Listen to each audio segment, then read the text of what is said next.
Charléty.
Hello from the Stade Charléty, the venue for this year's Meeting de Paris, the 8th stop in the 2026 WANDA Diamond League Tour.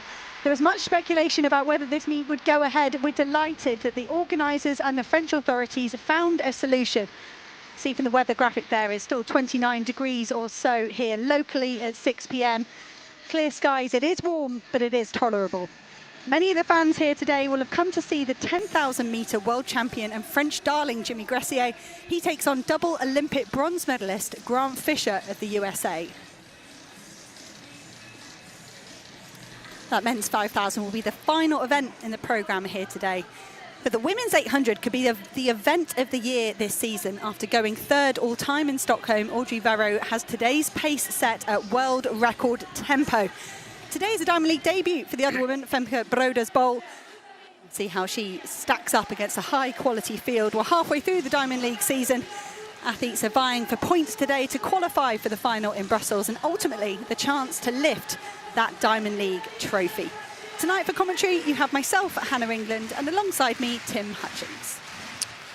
Thanks, Hannah. Yes, good evening, everyone. Wherever you're watching, this promises to be a really fabulous meeting. 11 track races of the very highest caliber coming at us over the next couple of hours. And it's a much-used term, is that this is a very special meeting, but believe me, it is. Paris, of course, has been sweltering for the last couple of weeks. Temperatures have been the high 30s or even early 40s, and it's cooled a little bit today, but it's still a very, very warm evening. Great for the sprinters, and we have some special races with the speedsters in action. First of all, it's the men's 400 metres. 400 hasn't been held at this meeting since 2022. And talk about back with a bang. This race features the Olympic champion, the world champion, the Commonwealth champion, and a former European champion in the figure of Matt Hudson-Smith, who's the Olympic silver medalist, and that's not bad either. It really is a beautiful evening. Slight breeze across the arena, not a great deal though. And the Stade Charléty absolutely packed with 18,500 spectators. The athletes standing patiently by their blocks, extreme left of your picture.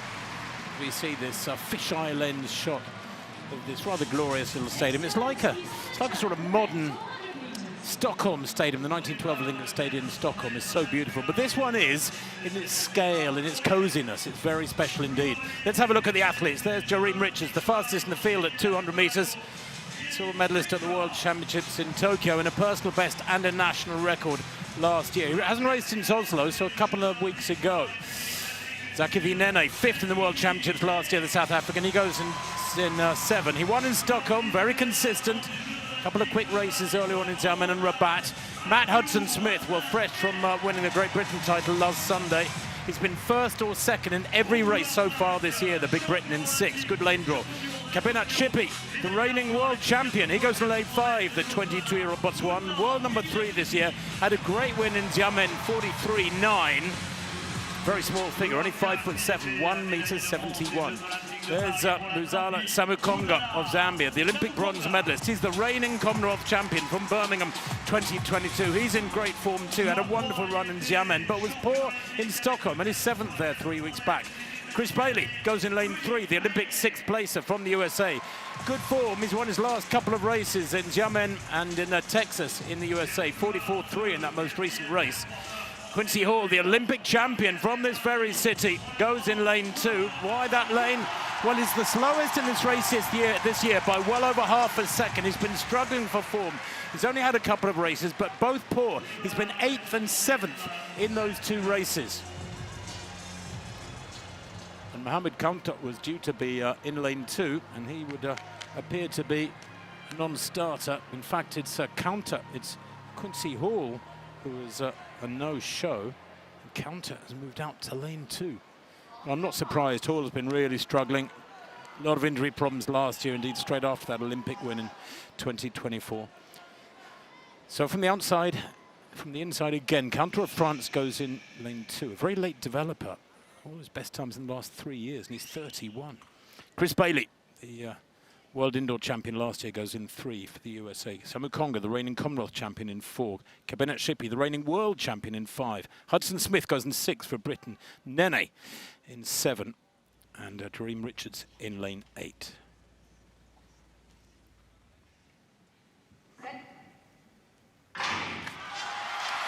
Ooh, very slow out of his blocks there in lane 4 was Samukonga. Goodness me, the reigning Commonwealth champion lost 2 or 3 metres there on those outside him as KEBINATSHIPI down the back straight. The smallest figure right in the centre of the picture in the black and yellow top. The man in all black, 3rd from right there.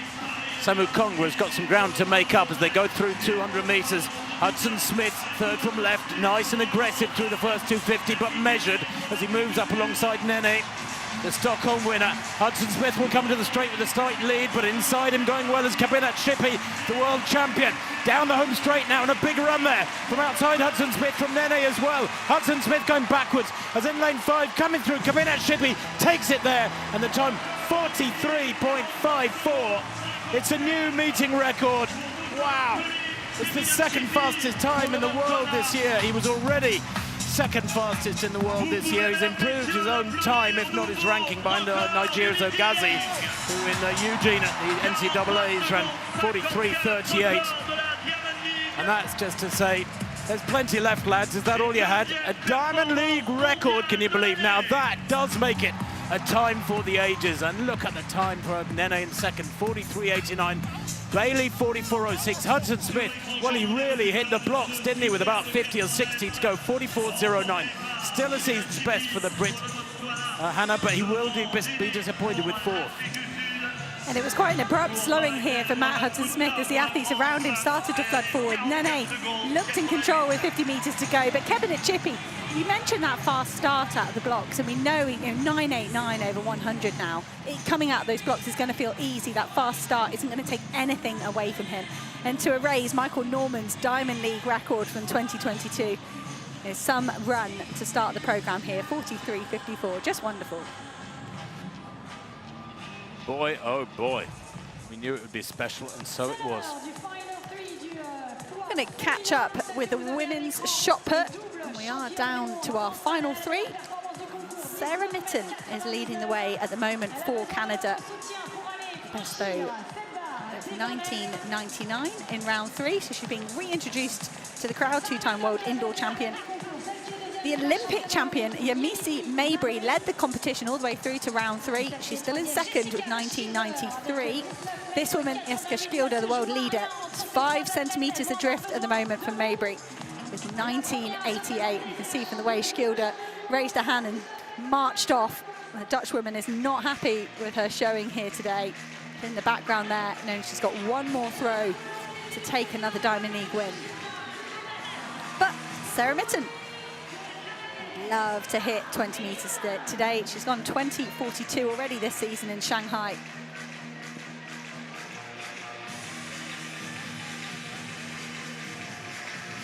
So remember, the marks from the previous round stand, and they've just got one more opportunity. These 3 are gifted a 6th throw to try and improve their best mark.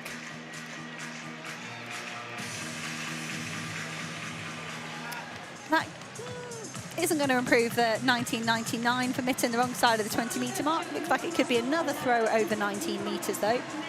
Decent series for Mitten.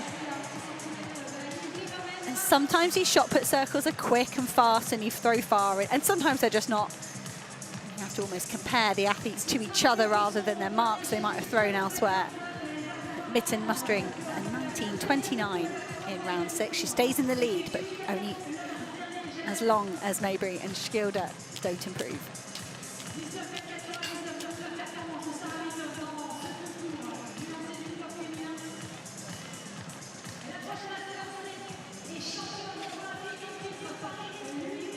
There is Yamisi Mabry.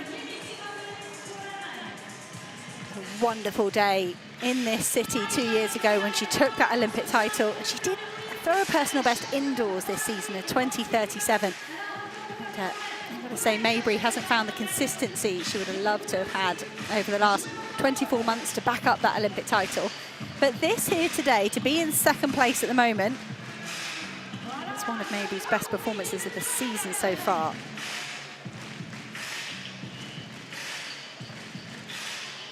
Just 6 centimetres behind Sarah Mitten.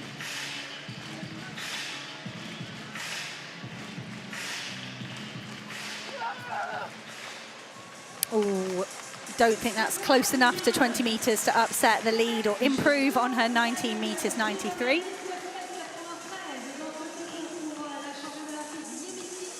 But Yamisi Mabry back on a podium here at the Diamond League. I don't think she's managed that so far this season. As we look towards the European Championships, it's going to be very competitive between Mabry, between Schilder, the Swedish pair, Johansson and Roos, in 4th and 5th today. There you go, 19.53 for Mabry. No improvement, she stays in second.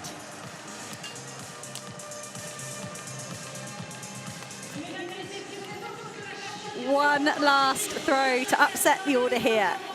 Jeska Schilder, 21.09. First throw since 2012, over 21 metres, but she's going to need to find the 20-metre line today. And she's not done it here, the Dutch woman. If anything, she's looked more upset and frustrated as the rounds have gone on, Schilder. And in these technical events, if you get tight, if you force it, it just doesn't really work. And you can see Schilder there as well, unbalanced when she released the shot put. So no change in the final three. It's still going to be Sarah Mitten from Yamisi Mabry from Jeska Schilder. Well, that's a real surprise. Schilder has been over 20 metres in the last 5 competitions. She is the world #1, world champion from last year. She was only 4th at the World Indoors in Torun back in March, so she does have her off days, and today is one of those by her standards. 3rd place for her, 1988, although nobody able to broach the 20-metre line on this occasion, kind of ironically. Women's 800 metres up next, and we do have a world record attempt on our hands. The mark from Jarmila Kratochvilova has stood for 43 years, and the pace lights are going to be set at exactly 1:53.28. Roisin Willis goes on the outside for the United States. She was 3rd in her Diamond League debut in a congested race in Stockholm, powered down the home straight to snatch that 3rd place. And here is Audrey Werro. She ran a nearly 2-second personal best in Stockholm to go 3rd all time. She just lowered the European 600-metre record to 1:22.85. Is the moment Werro's tonight here in Paris. Anaïs Bourgoin of France is the French #1 this season, 1:57.39. Shares lane 6 with the 2025 World Indoor Champion from South Africa, Prudence Sekadiso, 1:57 in Rabat, and 4th in Doha. Femke Brodersbol said herself in the press conference that today was going to be really different for her. A lot of 1:57 women in this race, a very congested challenge for Brodersbol. Sharing lane 4, Sarah Billings, just been selected for Australia over 800 metres for the Commonwealth Games. Oritil Noe, African silver medalist over 800 this year. Renelle Lamott, season's best of 1:59 in Doha. The 3-time European silver medalist has been plagued with injuries in the last few years. But on her day, she's one of the very, very best in the world. The 3rd French woman in the field, Clara Lieberman, goes in lane 2. Picked up a good third in Hengelo, 1:58.69. That's a new lifetime best. And the final athlete in lane 1, Saoud El Haddad of Morocco. And the meeting record, 1:54.25 in 2018 by Casta Semenya. And I think 8 years ago, that was the last serious attempt we had at this world record. There's been whisperings of whether Keely Hodgkinson will try it in London. But Audrey Verreau has almost jumped the gun. The form this woman has had in the last couple of weeks has given her the right and the privilege of chasing that historical mark.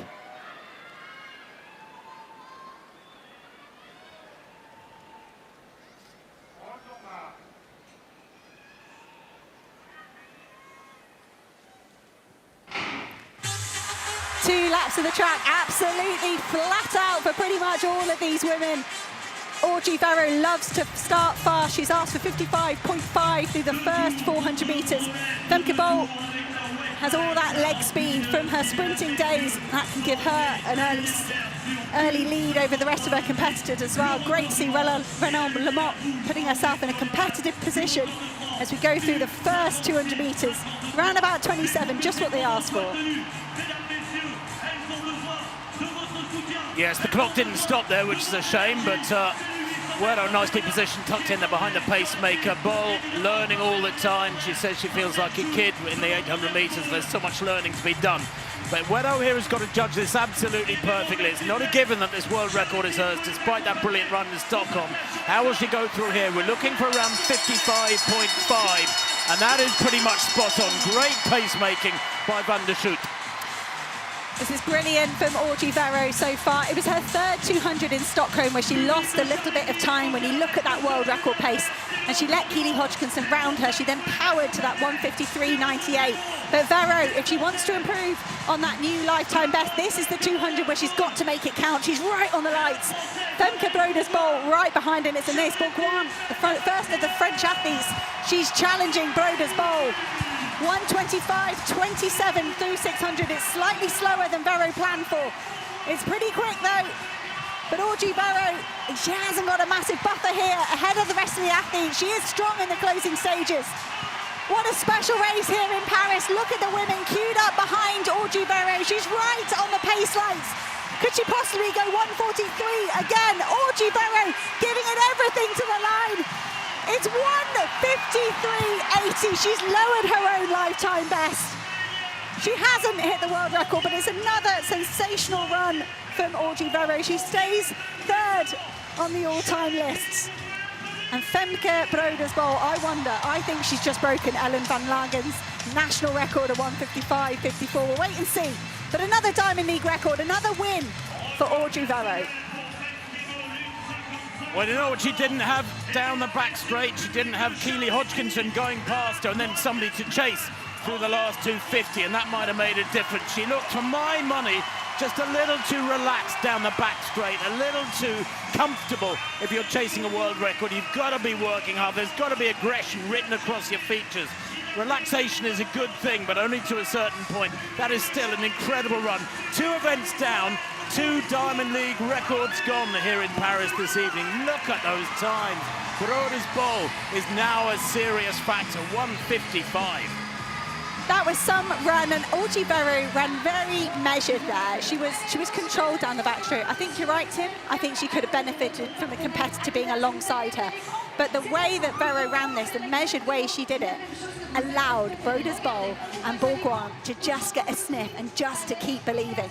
It was at this point that Audrey Verreau stretched away from the women. You can see her just glancing down, sneaking a look at the pace lights. She knew she was mighty close, but to run 1:53 twice in just a few weeks is sensational. Broders-Bol missed the national record by just 600ths. And Broders-Bol there, you know, she's skipped the 1:58s and she's skipped the 1:56s. She's just running faster and faster and faster. And Anaïs Bourgoin has obliterated the French national record. She's taken a couple of seconds off it. Well, 1 second, excuse me, Bourgoin, a national record by 1 second. And an oceanic record for Sarah Billings as well. Brilliant, brilliant, brilliant race. Well, didn't really let us down much, did it? Here's Soutej now, first attempt at 4:60. Over she pops. She is a fabulous competitor, like a fine wine, is Sutesh, the Slovenian, 37 years old, and she just marches on and on from one great competition to another. World Indoor Championship silver medalist behind Molly Caudry, who of course is out for the rest of the season. The World Indoor Champion, what a shame that is, but Sutesh there battling away. Maintains her perfect card with that, just her second vault. Came in at 4:45. Grove, McCartney, Sutesh, Kennedy, all there. Kennedy down in 4th place with a second time clearance at 4:60. There's another look at Audrey Verro. She said in the press conference she was not expecting 153 this season, maybe in her future, maybe next year, maybe the year after. But, you've got to admire her for striking whilst the iron's hot. I wonder if she'll get another hit out before the European Championships, or if she'll wait to the second half of the Diamond League season. Well, I know there'll be a sigh of breath in the Keely Hodgkinson camp. She pulled out of the 400-metre final last week at the UK Championships as we see Bourgoin celebrating that massive French record, 155.65. She ran for that 3rd place. The French record was 156.5. She's taken almost a second off that French record. Well, the men's 100 metres is next. The big fellows are out down at the far end of the track. We've got a wonderful commentary position here just above the finish line. And let's take a look at this field. Jeremiah Azu, World Indoor Champion last year, European Indoor Champion this year. Hasn't really hit his straps yet this year. He was 9th in Rome a couple of weeks back. And 3rd in the UK Championship, 10.03 last Sunday. Ferdinando Mignala, the Commonwealth champion from Birmingham. He goes to lane 2, the Kenyan. 5th in Hengelo last Sunday in 10.13. He'll be wanting to go a lot better than that tonight. He'll need to. Andre de Grasse, the Canadian, Olympic champion over 200 back in 2021. Look for him to come through late. Won in Zagreb over 200 metres on Friday. He won the Canadian Championships over 100 a week ago last Friday. Lamont Marcel Jacobs has so many hamstring problems, the Italian. Of course, the Olympic champion in Tokyo 21. 5th in Rome in 9.99. He says he's on the way back, the Italian. He's in 5. Jordan Anthony goes in lane 5. Jacobs in 4. The World Indoor Champion, the American, in Torun, NCAA champion last year. 4th in Rome, 5th in Ostrava on Tuesday. And there's the main man, Noah Lyles. Such a showman. The Olympic champion over 100. Took a bronze in the 200 when he was suffering from COVID. 8 times a world champion, Noah Lyles. He goes in lane 6, the American. Set a world record for 150 in Ostrava 12 days ago. There is Akani Simbine, the South African. Been around a long time, 32 years old now. He was 5th in the Rio Olympic Games 10 years ago. Bronze medalist in the World Indoors last year. Commonwealth silver medalist 4 years ago. And he won in Hengelo on Sunday in 10.08. Watch him. And Trayvon Bromell goes in lane 8 for the USA. The World Indoor Champion back in 2016 in Portland, Oregon. Hasn't broken 10 seconds legally this season yet, Trayvon Bromell. The last 2 Olympic champions are here, though. In the figures of Lamont Marcel Jacobs in lane 4 for Italy. And, of course, Noah Lyles in lane 6, the reigning Olympic champion. 6 out of the 8 here have broken 10 seconds this year. World lead, 9.82 by Oblique Seville of Jamaica. That was in Kingston, 10 days ago. Stadium quietens right down. Azu in 1 for Great Britain. Ominiala, the Commonwealth champion, in 2. De Grasse in 3. Jacobs, the Olympic champion in 2021, in 4. Jordan Anthony, the World Indoor champion this year, goes in 5. Noah Lyles, the Olympic champion at 106. Simbine goes in 7. Trayvon Bromell in lane 8, nearest the camera.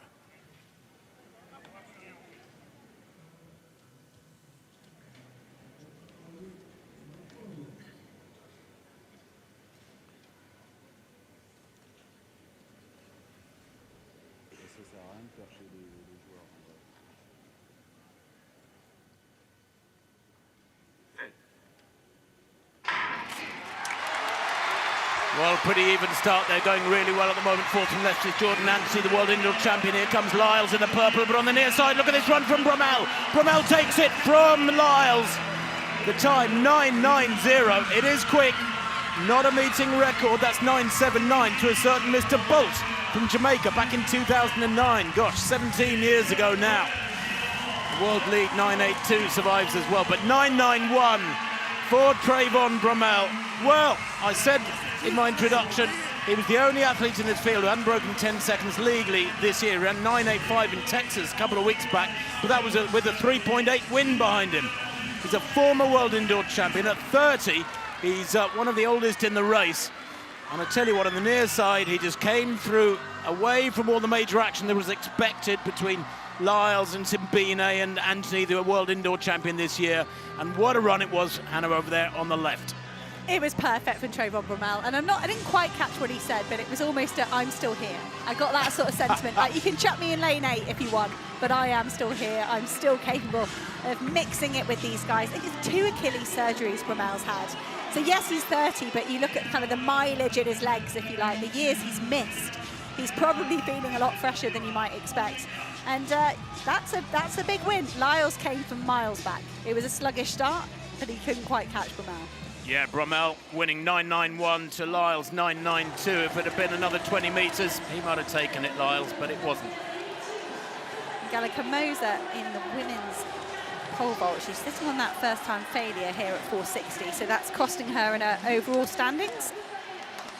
Swiss athlete comfortably over that. I'll move her up to 4th. And still a lot of women jumping at this height. We have lost Petit, McTaggart, King and Hetela.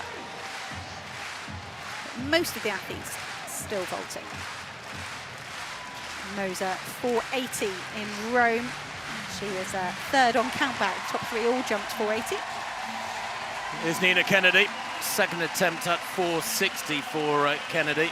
They're going back quite a long time here, goodness me. A lot of catching up being done. She failed her first attempt, having cleared 4:45 first time. Pops over that one, but that was about 10 or 15 minutes ago. Maybe more. And 460 shouldn't be a challenge for most of these women. Nice clearance. Lovely, fluid performance from Kennedy. She's compact and powerful and fast. Lovely technician.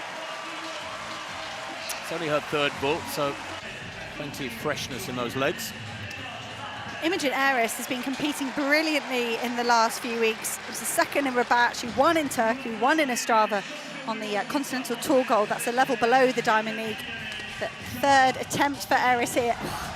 And you can see the margin of clearance there from the Kiwi athlete. That shows the form she's in, but she needed all 3 jumps. She will go on as well. It's going to be a lot of women attempting 470.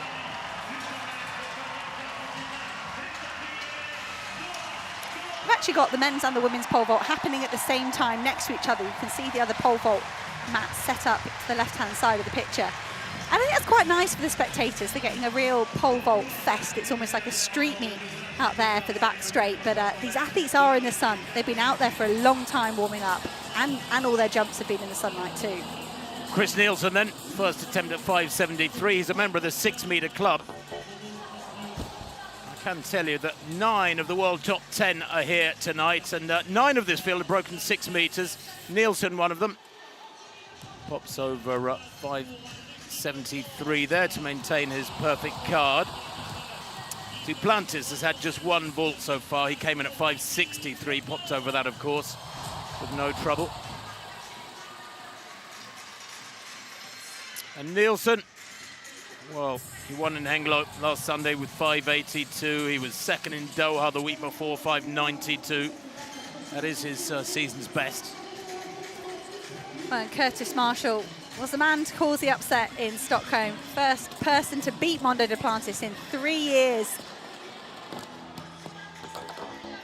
Marshall looking good here. I think he's only done about 30 Diamond Leagues or so, and he'd never won one. He finally managed to get a win, and then backed it up in Oslo as well. Took another win there. So the Australian athlete is bursting that bubble, or that seeming invincibility that Duplantis carries around with him. The organisers here really pulled out all the stops. You know, 6 of the all-time top 10 are in this competition, and we are in a new era of this discipline, but it's an extraordinarily strong field.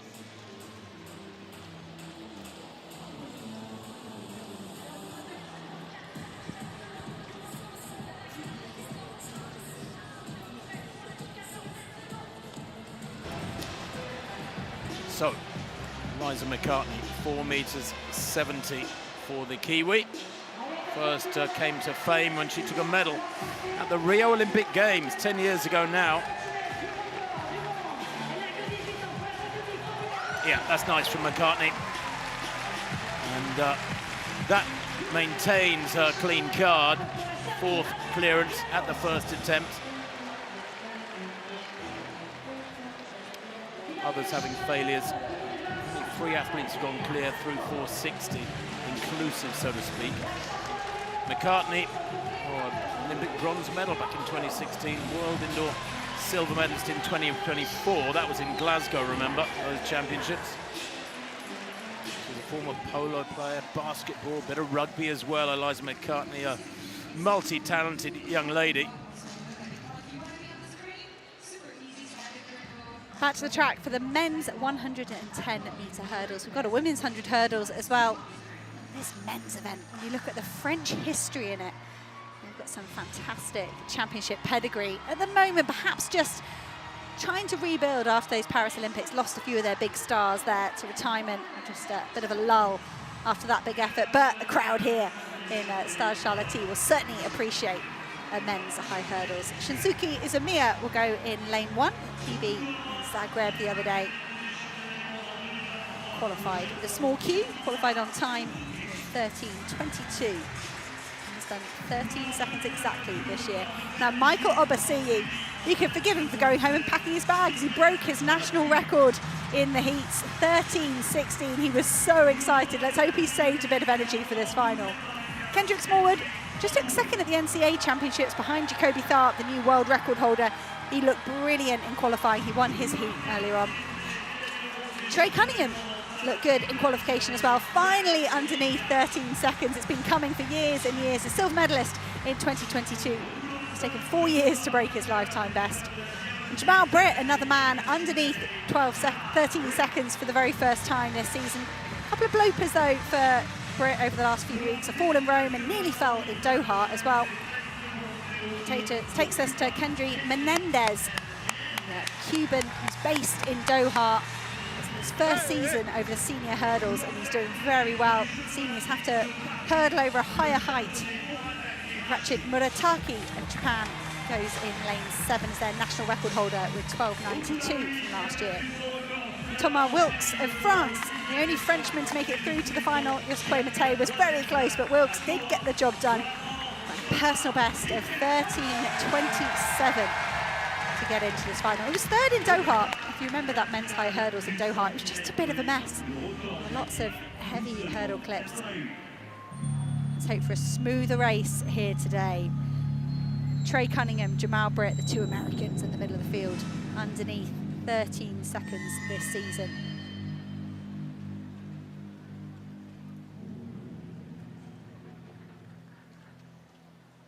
On your marks. Cunningham won this race in Paris last year, 13 seconds exactly, the meeting record, all the way down at 12:88. They won with Robles back in 2008. That would be a huge lifetime best for any of these men. But let's just see how many we can get underneath 13 seconds.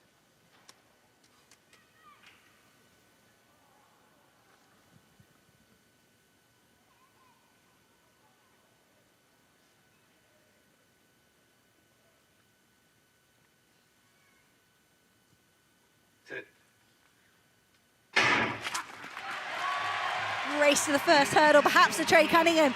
Trey Cunningham in control at the moment. Fast start from Izumiya on the inside as well. But here comes Jamal Britt, the 2 Americans side by side. Jamal Britt pulling away in the closing stages. Wow! I said there was no way that meeting record was going. Unofficially, 12:89. We've seen a few hundredths shaved off when they turned it to official. But look at the emotion there from Jamal Britt. He has been here, there and everywhere in the last few weeks competing. And that is a massive lifetime best. It stayed as 12:89, but look what it means to him. I said he hasn't been perfect. You can see the strapping on his left wrist. That was the fall in Rome. Doha was all over the place. He was pretty much last, but he's back to his very best here in Paris. so close to that meeting record, 1/100th off it with a very slight tailwind. Cunningham, who won his heat earlier on, looking great here to his first 3 or 4 flights. And then it was almost like somebody was pulling him backwards with a piece of string or something, because Britt came through so strongly mid-race. Cunningham really faltered there and ended up coming in 3rd place, 13.01 to Izumiya. That's a brilliant run from the Japanese. And Cunningham 3rd, 13.07. He'll be disappointed with that, I should think, is Cunningham. Obasuyi of Belgium, a national record 13.10 in 4th place. Absolutely brilliant, but Britt there, wow, way ahead of the others in sprint hurdles. That is a massive winning margin. Check back in with the women's pole vault. Jennifer Moser, one of the first athletes to have a go at 470. She's got that one failure at 460. That could be costly as we go up. But that's nice for Moser. A few poorly timed injuries for her. Hurt herself in a warm-up for the World Indoor Championships a few years ago. Always seems desperate to compete, Moser. Hurts herself and rushes back as soon as possible. She loves to be down there on the runway.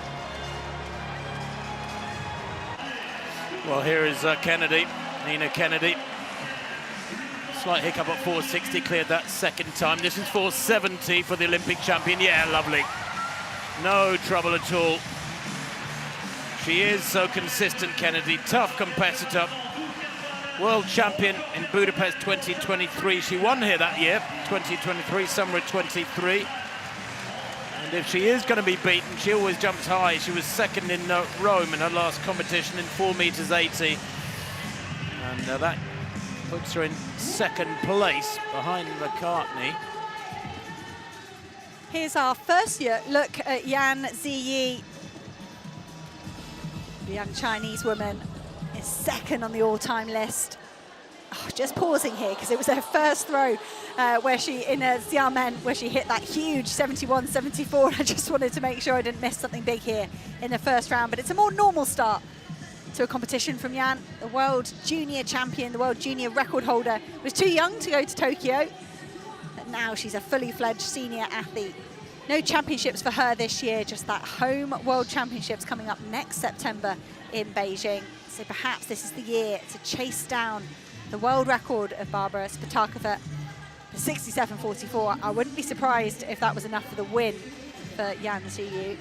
Well, even that opener, 67.44, is 2.5 meters better than anybody else has thrown in the world this year. Vilagos, the world number 4 this year, with just over 63.5 meters. What can she do here? Vilagos, the Serb, that is around, what, 57, 58? It's nowhere near what she would have wanted, Vilagos. She has thrown, as I say, over 63 meters this year. And, well, the Serb, twice European silver medalist in Munich 22 and a couple of years ago in Rome. A lifetime best, 67 meters, so she'll be disappointed with that Oprah of 57. 57.97, although both knees quite heavily strapped. The javelin is a very punishing event on the joints, the shoulders, the knees, the hips, you name it. Ask Steve Backley.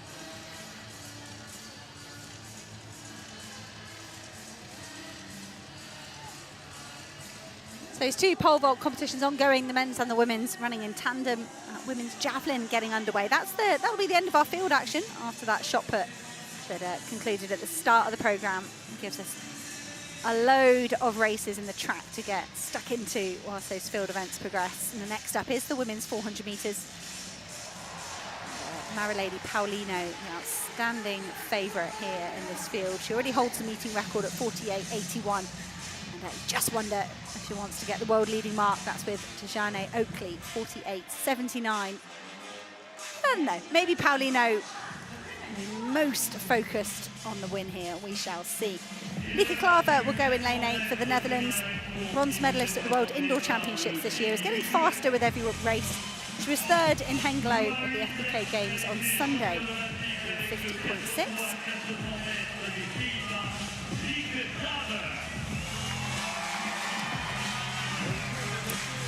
On her inside, Lourdes Gloria Manuel of Czechia, World Indoor Champion. She was then 2nd in Rome, 2nd in Oslo to Henrietta Jaeger, and then won a Strava and a new personal best of 49.74.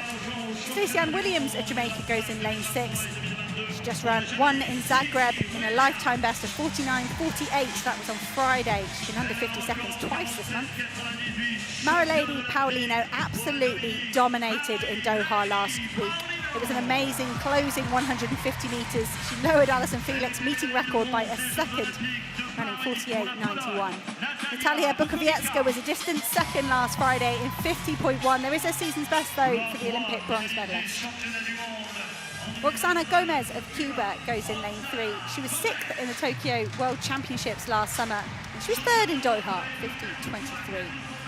It's a Diamond League debut for the Irish woman Charlene Maudsley. She's made fantastic strides this season. Another lifetime best for her in Henglo on Sunday.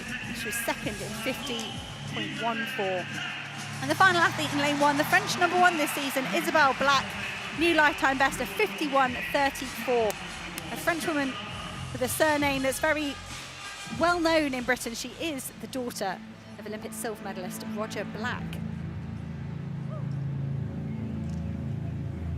Very competitive women's 400 metres. Claver in lane 8, Manuel in 7, Williams in 6, Paulino goes in lane 5, Bukowiecka in 4, Gomez in 3, Maudsley in 2, and Black in lane 1.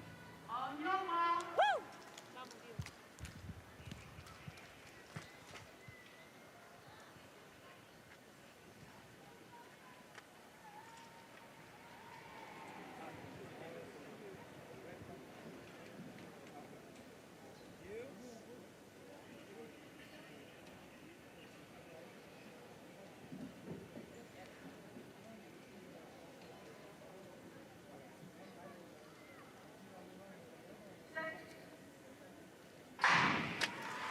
All calm for the start here in Stade Charléty. Temperatures across Europe have been scorching over the last week. They are pretty much perfect for running right now, though, here in Paris. 29 degrees. And these women will have a slight breeze in their face down the back straight, but negligible, really. Still conditions here in the stadium. And Lika Claver being credited with the lead through 200 metres. Manuel sticking to Claver, but here comes Paulino. This is exactly what she did in Doha. Paulino around this top bend is so formidable, the pace she builds, and then she slingshots into this home straight, and Maralady Paulino way ahead of the rest of the field here at the moment. So Jamaican Stacey Ann Williams battling with Manuel for second, but look at Maralady Paulino. Oh, it is a new world leading mark, 48.47. She smashes her own meeting record and puts herself top of the pile, unseats Dejane Oakley. I think Paulino often arrives on the circuit in fantastic form, and that run in Doha was a bit of a hint that she might be ready for something special, but it's been confirmed as 48.48, a new Diamond League record, our 3rd Diamond League record of the evening so far. We haven't even got halfway through yet. That's extraordinary. Another Diamond League record on a perfect Paris night. And Paulino there, well, I think if she'd had more competition over the last 150, she might have gone quicker. She's got such an accentuated arm action. She punches away, drives really hard. It helps the legs keep coming through. Very, very strong. She was nice and balanced through the first, 220. And then as she came off the second bend, around the crown of the bend, this is where she really began to eat in. I mean, I know the stagger's unwinding in her favour, but wow, was she strong from the crown of the bend to about 80 to go. And here down the home straight, still pulling away from the rest of them. She's a wonderful, wonderful racer. Gets it right every single time, and a Diamond League record, 48.48. I mean, that puts her up there, amongst it, high up in the all-time top 10, Paulino. I know she's run quicker, but that was strong. And just a note further down on the field, significant best for Manuel, 49.37. Stacey Williams as well, 49.51. Lika Claver, first sub-50 of the season, 49.47. And Charlene Maudsley, 5th place, 50.06. is another lifetime best for the Irish woman. And she's still not broken the 50-second barrier. Maybe next time.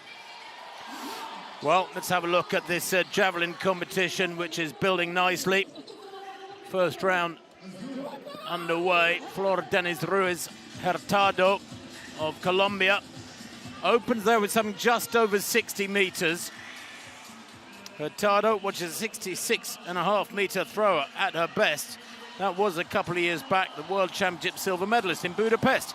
Remember those sweltering conditions in the Hungarian capital 3 years ago. Not much cooler here today, frankly, than Budapest, which was simmering with heat and humidity 3 years ago. Jan still leads with that massive 67.44, and I just can't see that being caught. Haruka Kitaguchi, world champion in 2023, the Olympic champion in 24, and then heartbreak. She didn't even make the final in Tokyo in front of a home crowd. So, bit of a rebuild year for Kitaguchi. No championships for the Japanese woman this year. She is back over 60 meters already, and that's another good throw from Kitaguchi. She's just nudging in the right direction every competition that happens. Season's best coming into this, 62.87. Lifetime best, 67 meters, thrown back in 2023. So just nudging up, just finding another meter every time she competes. 63.01, that's quite a big season's best, and that's good enough for second place at the moment in round one. Well, we've already been treated to an astonishing women's 800. That was a Diamond League record for Switzerland, Audrey WERRO. She has improved her time, although she remains third fastest in history.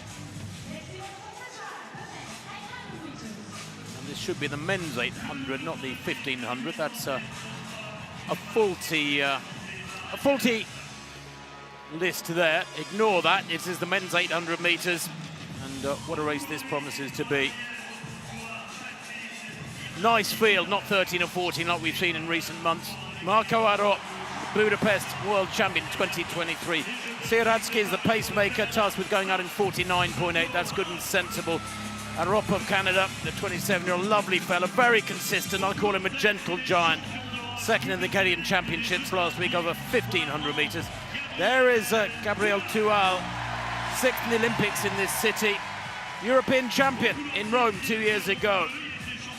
Only seventh in Oslo. And a little inconsistent which Tual will show up. Sliman Moula of Algeria there to the left of picture, and Niels Laros, who changed from the 1,500 meters just yesterday, won the Diamond League final 1,500 last year, did Niels Laros, the Dutchman.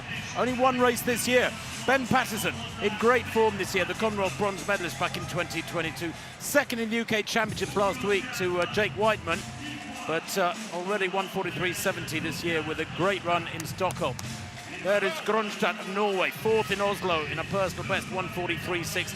And Elliot Creston of Belgium, very smart racer, World Indoor Championship silver medalist last year and this year. Creston 1:43.8 this year in Ostrava 3 weeks ago. He is a 1:42 performer at his best. Louis Werrard of France, personal best by almost a second 2 weeks ago in Nice, where he won 1:43.80 there. Indeed, he's won his last two races. Watch him, Werrard. Mohamed Attawi of Spain, the European Championship silver medalist. He goes in two. Only 8th in Oslo, 10th in Stockholm, 1:44 this year. He'll need to go quicker here tonight, I think. And Yanis Meziane of France, European under-23 champion a couple of years back. Big fella at 6'1", semi-finalist at the World Championships last year and the French champion last year. Another fantastic middle distance field this, including a very strong French trio. On your World mark. League 1:42.8 by Lutkenhaus. That was in Oslo by the American.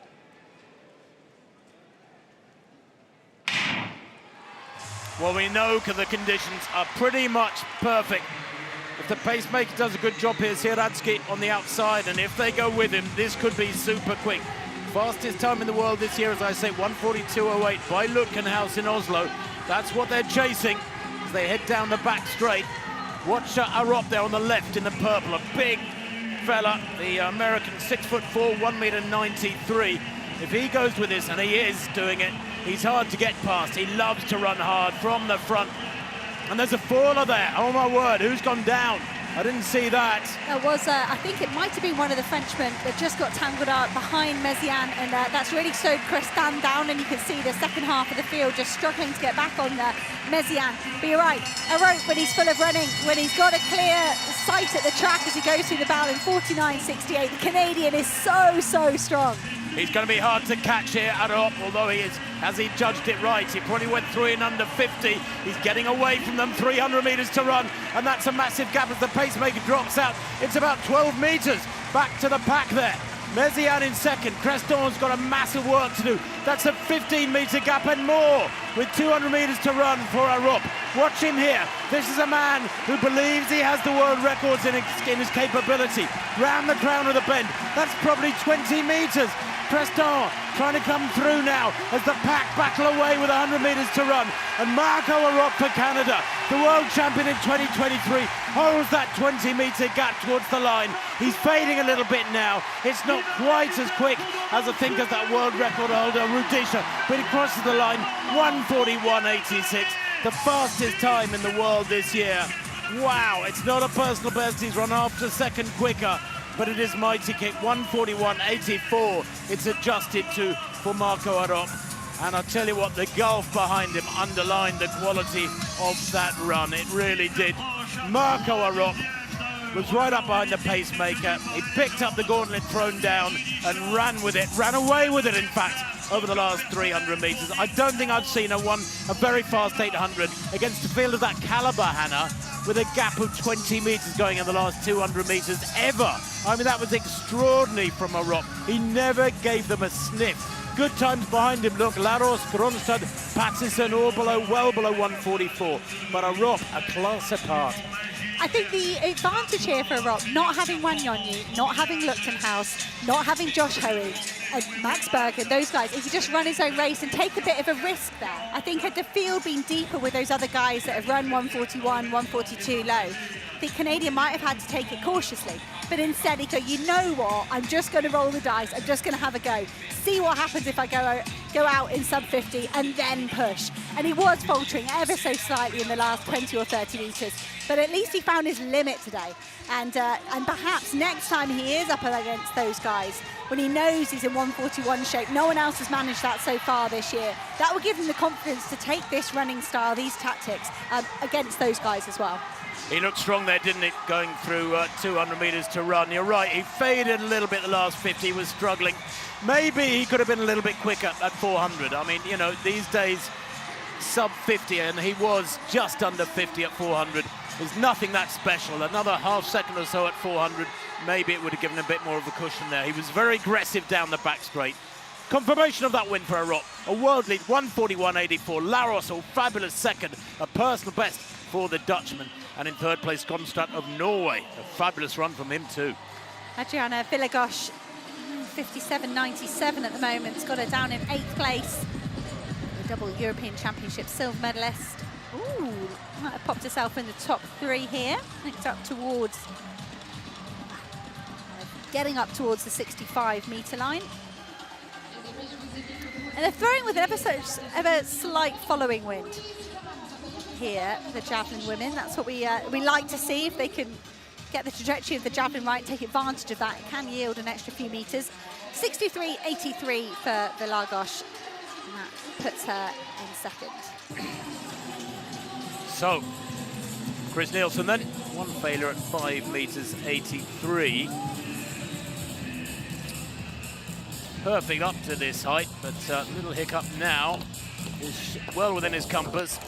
And well within his compass tonight. Nice clearance that from Nielsen, maintains his challenge. Sondre Guttormsen went clear at the previous height, 5.73. Second time of asking. Karales passed that height, 5.73. The Greek oozing confidence. Duplantis, by the way, passing 5.73 and passing this height, 5.83. As Nielsen there underlines his consistency. That's higher than he went to win in Hengelo at the weekend, last weekend. Yeah, celebrates it. What a field this is. 9 of the world's top 10 are here. They really have pushed the boat out for this discipline.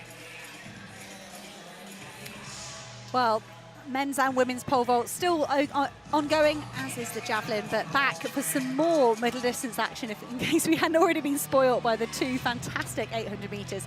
We've got a men's 1500 coming up next. Is it wrong to use the phrase smorgasbord of middle distance racing? This is the 1500 metres. I think we've seen that caption before, but it is a fabulously strong field. 18 starters, 12 of them from Europe, can you believe? That's good news. Azadin Habs, well, he won here last year in the meeting record of 3:27.49, the Frenchman. Holds that meet record from last year. His form, well, 9th in Stockholm, 7th in Oslo, but he is the 6th fastest in history, is Habs. On his day, he's very hard to beat. He's strong with a quick finish. 3:49 he ran the Oslo Mile. Here's Cam Myers, and Cam Myers, well, he's the fastest man in the world this year. He's only 20, the Australian champion back in April. He won the 1500 on the Saturday and the 5000 on the Sunday. Both of them were quick. Akbash we saw there, he's one of the pacemakers, so is Rudolf. Reynold Chariot, 3rd in the World Championships last year. He's only 21, tiny figure, 5'8", 1m73. Jake Whiteman, winner of the UK 800 metres last week. He's rounding into shape as the 2022 World Champion. Remember that one in Eugene when his dad was the announcer in the stadium? Easy to forget, he's been around for over 10 years at world-class level. Jake Whiteman.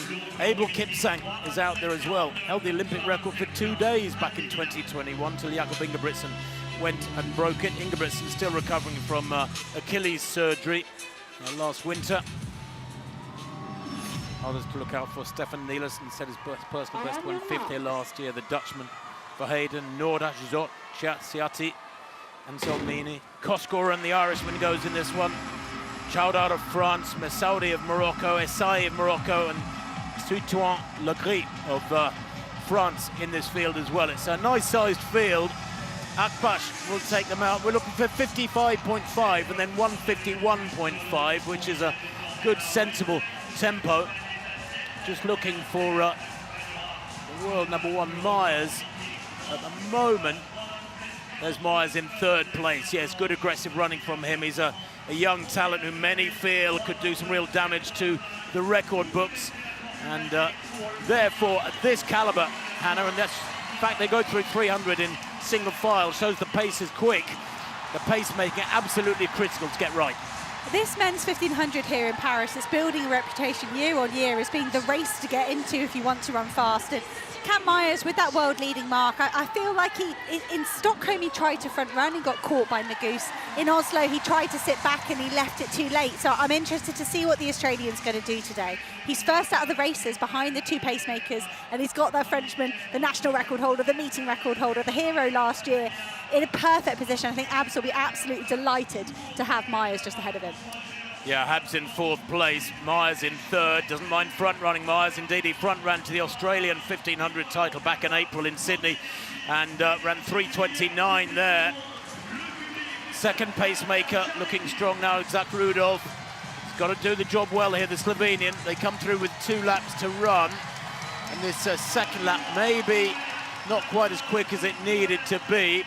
But Myers can wind it up. He's got enormous strength, 13:11 for his 2nd race in 2 days in those Australian 5,000 metre championships a few months back, couple of months back. 800 metres, 1:52.12, 56.98. That's okay. Well, and I think with the pace lights down there for Cam Myers now, that will really help him measure his effort. That is his season's best. That is his mark, that world lead. So he should be content to sit on that. And great to see Rudolph just giving him another 200 metres or so here. Abs looks comfortable just behind. Siati looks good as well, the American. Jake Whiteman, just a slight gap perhaps opening up between him and the American. I'd like to see Rudolph move out the way a little earlier there, frankly. I think he was holding them back. Now you can see Myers unleashed. Comes through the bell this time. Habs, the winner last year, the French darling, goes through with 400 metres to run, about 2:33 at the bell. Myers is capable of winding it up from here. He's got deceptive speed, a recent very good 800 metre personal best from him. That was in Karlsruhe. He run low 144s and down the back straight. Another big gap between the leaders. 2:47 there. Look at that 3rd lap at 55. I knew they'd do some damage there because that 2nd lap was a little bit slow. But Myers down the back straight, beginning to get a gap on Habs now. 200 metres to run. The Australian looking superb. He's such a smooth runner. This lad is 20, can you believe? Quick last year, quick this year already, and heading here, Myers possibly for a meeting record. It's 3:27.49, that meeting record, as he destroys Habs here down the home straight. The gap is 9 metres, 10 metres, the pack coming through. Whiteman for third place is brilliant. Watch Myers at the tape. 3:28 dead. Oh my word, it's a new Australian national record. 3:28 dead. Boy, oh boy, from Cam Myers. That puts him just outside the all-time top 10. And he was indeed very strong. That 5,000 metre strength, holding it together, helping him hold it together over the last 100 metres. What a run from Myers. He has beaten again a stellar field there by a big, big margin. Habs 3:29.80. Jake Whiteman, brilliant stuff from the 31-year-old. 3:29.95 for third place. And I thought Jake maybe left it a little bit late there, and it was so strong, stronger than anyone down the home straight. Reynolds Chariot back in fifth, 3:30.28. Esai third with a personal best, fourth, 3:30.17. That, my word, Cam Myers has got more in the tank, believe me. It's not a meeting record. He misses it by half a second, but he smashed the world lead, his own world lead, by nearly 2 seconds. And what a marker to lay down a month out from those Commonwealth Games championships. He's broken Ollie Hall's national record. Ollie Hall's the defending Commonwealth Games champion. You know, if he could retain that title for Australia at his age, at 20, that would be sensational. And I think that will do a lot for his confidence as well. He's not an unconfident guy, but to kind of back that up with a 3:28. It's one thing to run a 3:29 at home when the pressure's off and you've got it all your own way, but to come and do it on the Diamond League circuit, I think shows real class. Absolutely, there it is. An area record, a national record for Myers. Habs, great season's best second. Whiteman under 3:30 as well. First three on the rostrum under 3:30 here tonight in Paris. Let's catch up with this men's pole vault, see where we're at. The bar at 5:83 was Zach Bradford. Popped over 6 metres earlier on in the indoor season. He likes that, Bradford. We've got the shot there of Tina Schutte and Bradford jumping at the same time. So, I mean, the crowd's got so much to enjoy over there on the back straight. Bradford earns the right to go on to 5:93.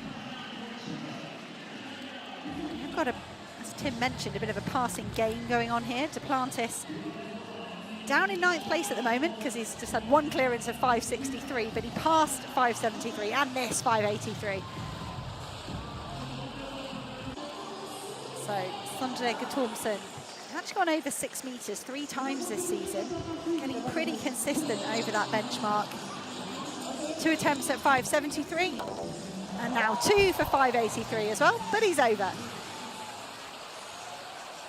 Oh, I thought we were going to get a backflip then. No, he's just... Not quite sure. I've not seen that celebration from Guttormsen, but it looked like he enjoyed it. The crowd enjoyed it.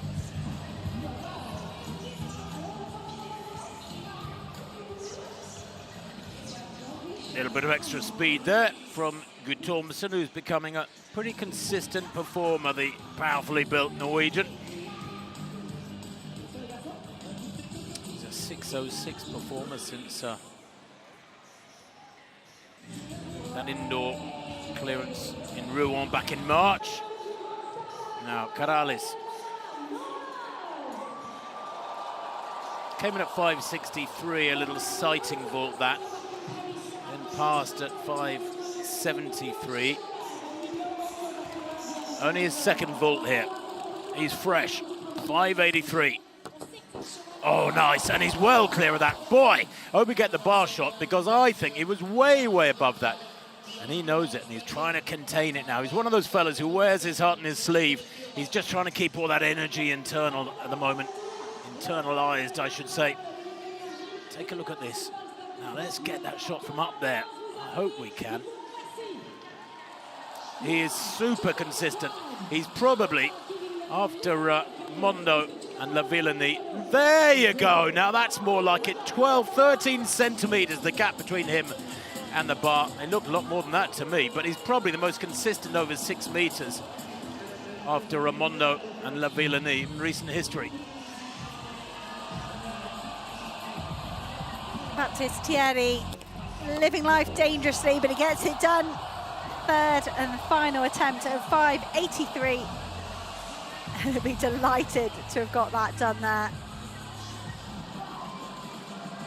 Thierry's in good form. I think he's got a bit of a right to claim he's a French #1 at the moment. Thibaut Collet has a superior lifetime best. Of course, there's Renaud Lavillenie does as well, the Frenchman, the French legend in his 101st Diamond League. We haven't seen him yet, and I'm not sure we'll get a look at him because he's already exited the competition. Maybe if the bar goes up, we'll see him lending some coaching support or just peer support on the sidelines. They're all popping over 5.83, albeit a third attempt there from Thierry. Now Curtis Marshall, third and final attempt for the Aussie. Ooh, that's nice. Little untidy, swings over to the right there, but he gets the job done. He was perfect up to 5.73, including 5.73, and then 3 shots at this one. Goes clear though. The 5th man to go clear at 5.83 meters, Curtis Marshall. He's, of course, twice Commonwealth champion. Man from Adelaide. Very English town, Adelaide. Angelica Moser, second attempt at 4.77. We've only taken 3 women up to this height, 4.70 till the end of a lot of this field. Moser in second place at the moment. And there we go, second time clearance here at 4.77. So she carries 2 failures, one at 4.60, one at this height. First woman clear though here at 4.77, put her into first place for the moment. And you know, for 4.77, you would expect more athletes to get through to this height, but I'll mention the conditions again. It has cooled down now. The sun is set, we've got some cloud cover, but these athletes, these pole vaulters, they've been out there since 4 o'clock warming up. They've been out there for 3 hours. I think those conditions are going to start hurting them. Yes, 4.70. Saw 4 athletes exit the competition: Groves, Sutej, Leon and Eris. For USA, Slovenia, USA and New Zealand respectively. So we are down to small numbers in that women's vault from the 12 starters. Next event on the track, by the way, the women's 100-meter hurdles. The barriers have been put out. The official is doing a wonderful job despite the intense heat and humidity here. I thought it was due to the last couple of days. I've been looking at the temperatures for Paris today, and I thought it was going to be a lot cooler, but it's still sticky, isn't it? I think what we're having a lot in Europe, and I know us Europeans are making a lot of fuss out of it, but I think we just retain a lot of heat, like whether it's the buildings, whether it's the cities, like they don't quite cool down. You look at somewhere like Paris, it's such a dense city. It's going to take, it's going to take a day of cooler weather for that heat to actually dissipate. And the rest, probably some rain as well. We had a bit last night, didn't we? There were some thunderstorms here in Paris last night. There were threats of rainfall at around 6 o'clock, around about an hour ago here, but that hasn't materialised, luckily. And I say, apart from those field eventers being out there for a while, particularly the pole vaulters, I think it's been good conditions for the meet. Women's 100-metre hurdles final, they ran earlier on, like the men. Rania Jones qualified for the final on time. Hit a new lifetime best recently at 12.43. That was in Zagreb last Friday. There's been so many meetings the last few days for these athletes. Megan Simmons of Jamaica will go in lane 2. She actually leads the Diamond League standing. She won Rome. It was a brilliant race, and then she's been up there in all of the Diamond League fixtures so far. Nadine Visser is the European lead this season. She ran a new season's best, extended that lead, 12.44 to qualify for this final. Toby Amersan is still the world record holder just by a couple of hundredths. She won her heat earlier on in 12.39. That was the fastest out of all the qualifiers. Grace Stark won here last year. She's the meeting record holder. Took a bronze in Tokyo last year. It's actually only her 3rd race of the outdoor season. And lane 6 goes to Alicia Johnson. 12.42 season's best. She was a finalist at the Paris Olympics. And this is Demisha Roswell of Jamaica. She just won their national championships in a lifetime best of 12.40. Started so fast in her heat, held on well to finish 3rd. And Pia Szyszkowska will be the final athlete out in lane 8. Bronze at those World Indoor Championships. Just easing into the outdoor season. You see that from a lot of the athletes that raced indoors. It does take them a while to get going outdoors. lost Devon Charlton in the qualifying rounds. We had a DNS from Serena Samba-Mayela, the French woman, was due to compete in front of this home crowd, and the world champion Tataji Kambunji DNS'd this afternoon as well. But the athletes settle into their blocks. Renea Jones in 1, Megan Simmons in 2, Nadine Visser in 3, Toby Amersan, the world record holder, in 4, Grace Stark in 5, Alicia Johnson in 6, Demisha Roswell in lane 7, and lane 8 is Pia Skrzyszowska. It's the women's 100-metre hurdles.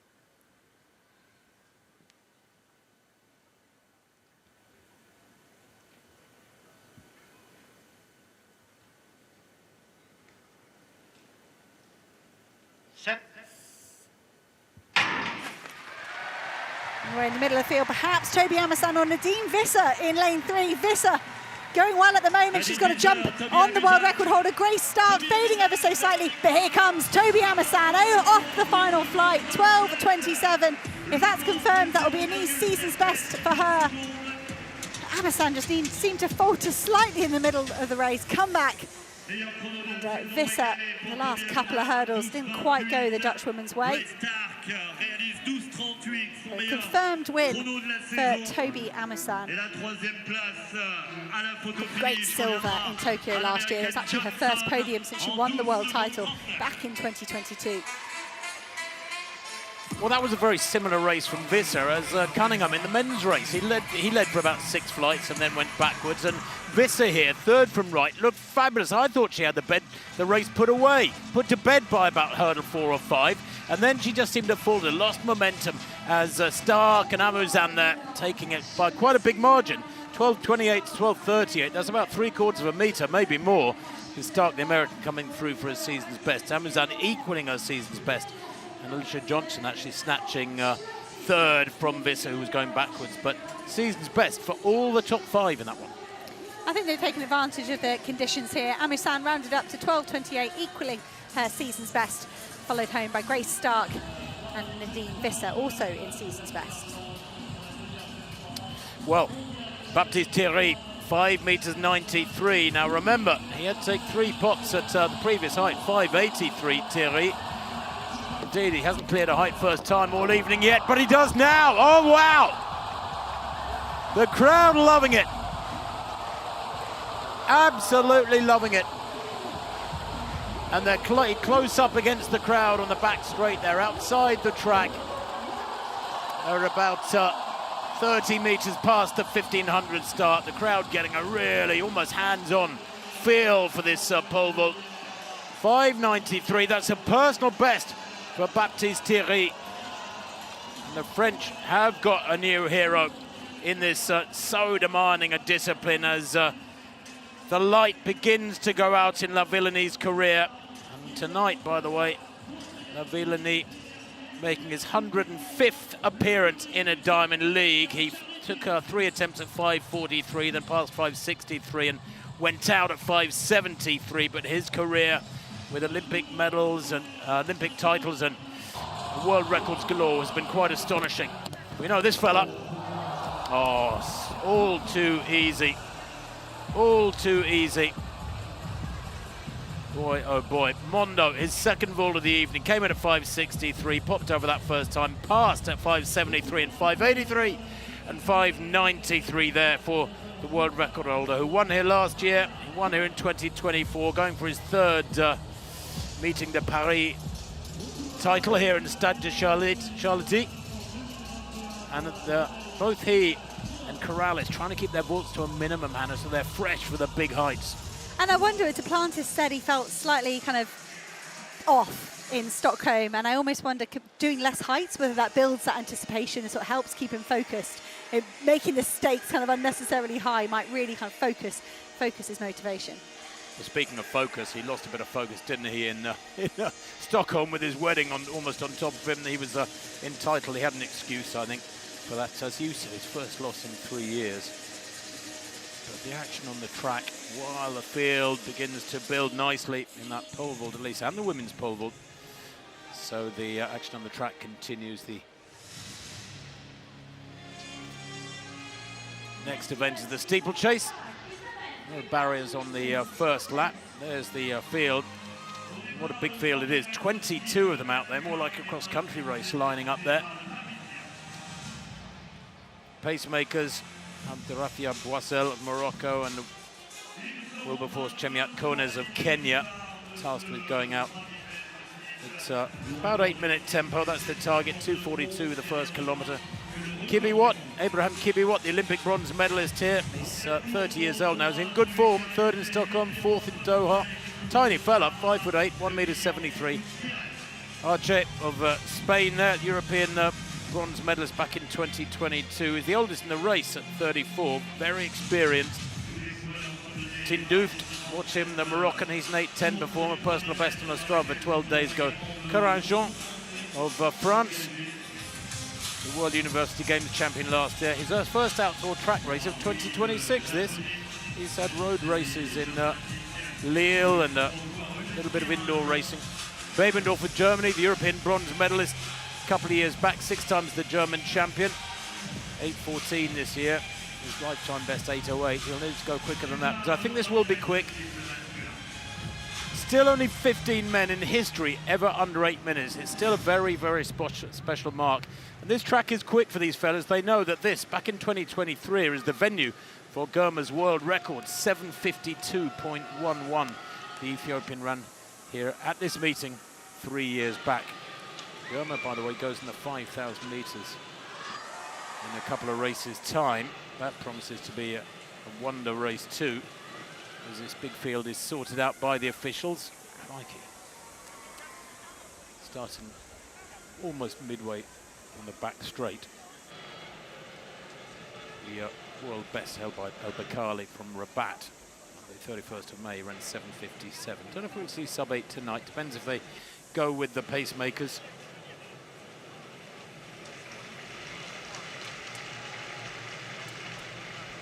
Matt Wilkinson of the USA is here. Had a fabulous indoor season, but he was only 6th at the US Indoor 3000, and he was 5th in Rabat in 8:09 back at the end of May. Samuel Firewu towards the outside, 4th in the World Championships last year. Starts here as one of the favourites. Watch him.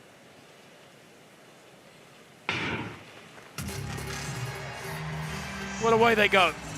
They slot in behind the pacemakers here. Boissel of Morocco goes to the front. Konas in 2nd place. They're 1 and 2. And then that big, big pack, 3 or 4 across. I think 3 or 4 too many myself, I must admit. Come down the home straight and try to sort themselves out. Yeah, Boissel, Konas, and the rest of them ease through with just under 300 meters done. But it's always tougher to give split times that mean much in steeplechases because of the water jump. It's an internal water jump here as they come towards 400 meters, but it is almost single file. Most of them getting a reasonable view at the barriers now as they come through one lap. And when they're spread out over the track like that, it starts to get really troublesome when the barriers arrive. You can see here the athletes are just moving to a position, and that can cut up the athlete behind them. You know, they don't mean to do that. They're trying to find their own site at the barrier. And that's intensified for me when you go to the water jump. It's the first water jump of the race, around about 500 meters in, and looks like everybody's managed that okay.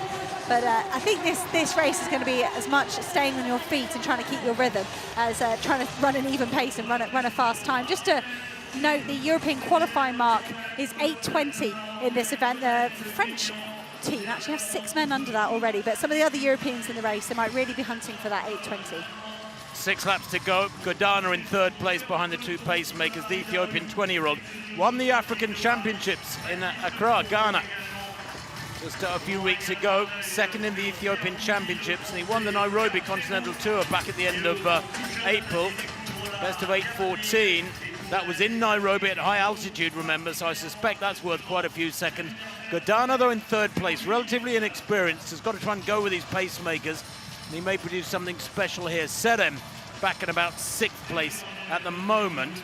Edmund Serem, the bronze medalist from the World Championships last year, he's only 18. He was 17 when he took that bronze last year in Tokyo. Good form with that fourth place in Rabat, 8:01.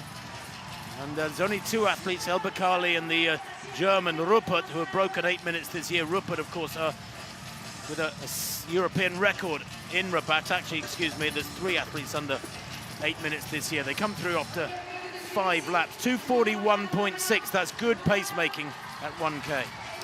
That is good, so 2:41 times it by 3, you get 8:03. And the way these races are run, you do expect a bit of a burn up in the last couple of laps. So Roussel and Konez doing a great job here, pulling the pace at the front. Gudana still the first out of the actual races behind those two pacemakers. And Bebendorf, you mentioned his teammate Rupert, the German athlete, who's running so well, but Bebendorf is as well. I think, you know, if it wasn't for his teammate, he'd be really celebrated and really put down as one of those top Europeans at the moment.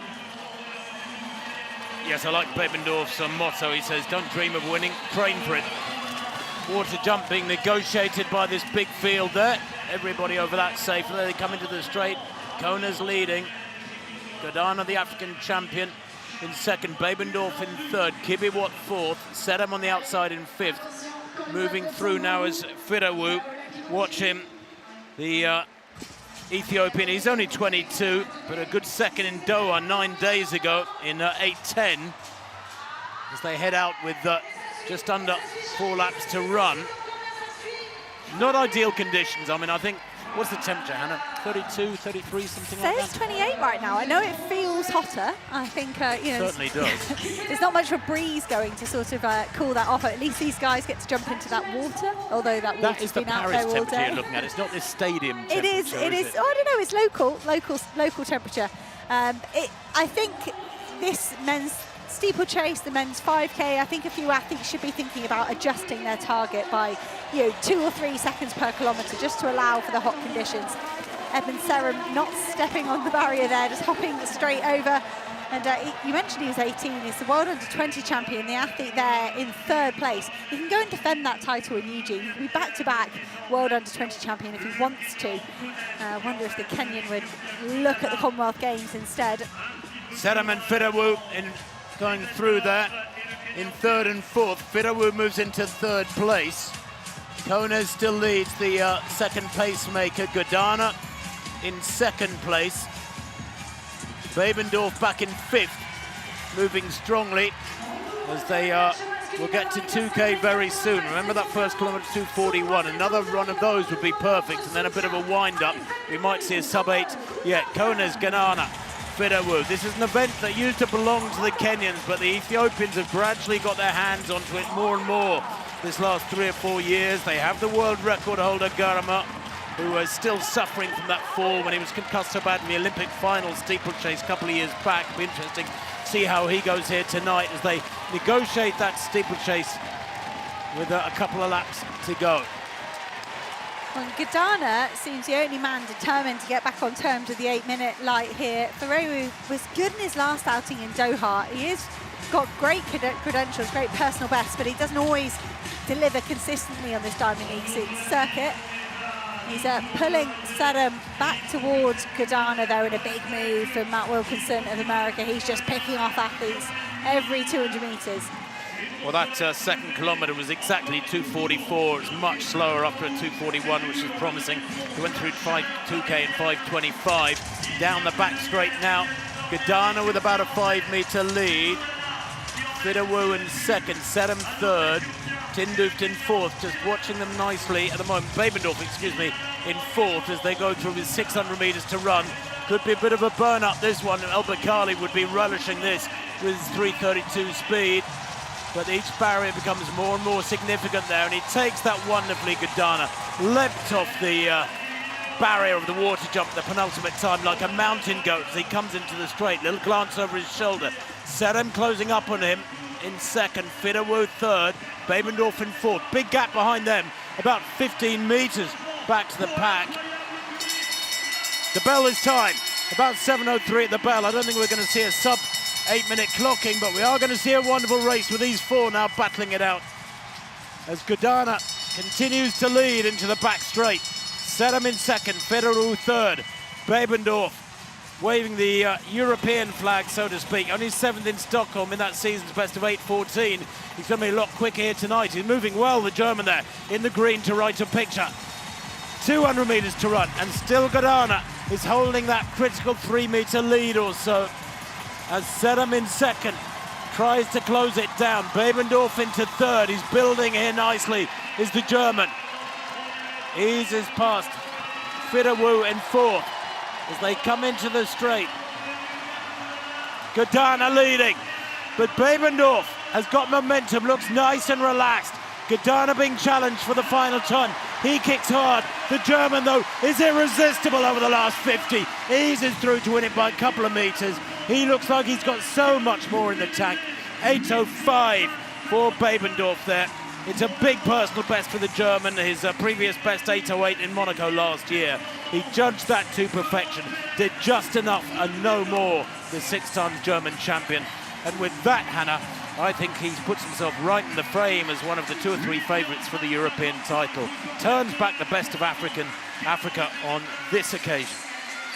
Brilliant from Babendorf. What about him versus Rupert for that European title in Birmingham? That'd be quite some race. And, I think it's just really interesting to see the spread of nations we've got involved. We look at the men's steeplechase internationally at the moment. Of course, the world champion Geordie Beamish of New Zealand kind of broke the stranglehold, the Moroccan stranglehold of El Bakkali last year. When traditionally, when you look back over the last couple of decades, you're expecting Ethiopia, you're expecting Kenya, but we're just mixing it up a little bit. And Babendorf, another athlete to put on your steeplechase radar. Well, pity Godana, they led pretty much the whole race. The pacemakers did a fine job. 2:41 the first K, 5:25 at 2K, and then that final kilometre at 2:40. But Babendorf just had the momentum, didn't he? The Dresden club man, member of the armed forces, Karl Babendorf, and at the age of 30, getting better and better. Likes cooking and taking a walk with his dogs, he said. Well, he's a Mr. Normal guy, apart from the fact that he's a supreme steeplechaser. That was very impressive indeed, and there's so much more to come. Confirmation of that win for Babendorf of Germany, 8:05, a personal best. Godana 2, broaching new ground. Sedem behind the Ethiopian in third place, at 8:08, and Fidderwu in fourth on this occasion. Angelika Moser attempting a new lifetime best at 4:88 a couple of years ago in Monaco. She's got this competition wrapped up here with her clearance at 4:77, and a Swiss woman just looking to add centimetres. Oh, that is not what you want to see in a pole vault. And Moser, I think the saving grace here is that she wasn't far off the ground, but I think her hands just slipped, and when you look at hot conditions and sweaty hands, and she just lost her grip on the pole, and she looks like she's in shock, and it perhaps won't be a while until we know whether she's really hurt anything there, Moser. But she'll be absolutely rattled by that. And you can see the other athletes, Nina Kennedy there in the background, just coming over to check she's okay. We'll have a look at the replay. Yeah, you can see the pole just totally slipping out of Moser's hands. She's got the competition won, but she wants to test herself. She wants to attack a lifetime best. And as the athletes fatigue as well, if you can imagine trying to hold on to that pole, it gets harder and harder. And yes, it looks like an innocuous fall onto her back, but you have to consider the forces that were being put into that pole. They do ricochet back into wrists, into hands. So let's just hope that Angelika Moser, the winner here in Paris, hasn't hurt herself. Well, let's hope she hasn't, but that is one of the biggest wins of her career. You look at that stellar field behind her. 1 or 2 absentees, the Americans in particular, Sandy Morris and Katie Moon, but getting a little bit of comfort there from Nina Kennedy, who ended up in third place, having cleared 4:70 first time. She couldn't clear 4:77. Neither could Eliza McCartney. Moser clearing it at the second attempt for the win. Right, a picture there, you can see the women lined up for the next event at 1,500 metres, and what a field that promises to be. As if the men's wasn't special, a 3:28 winning time, remember, for Cam Myers. What can the women serve up under these gorgeous blue Parisian evening skies? It's almost 7:30 local time. Well, the endurance running here has been absolutely obscene. World lead by Audrey WERRO in the women's 800, world lead by Marco Arop in the men's 800, and Cam Myers with that world lead in the men's 15. And the wave lights here in this race are set at the world leading mark. That's 3:55.56 from Berke Heilum. She's not here, but Georgia Hunter-Bell is. The Olympic medalist over 1500, world medalist over 800, and then world indoor champion over this 1500 metres in Turin.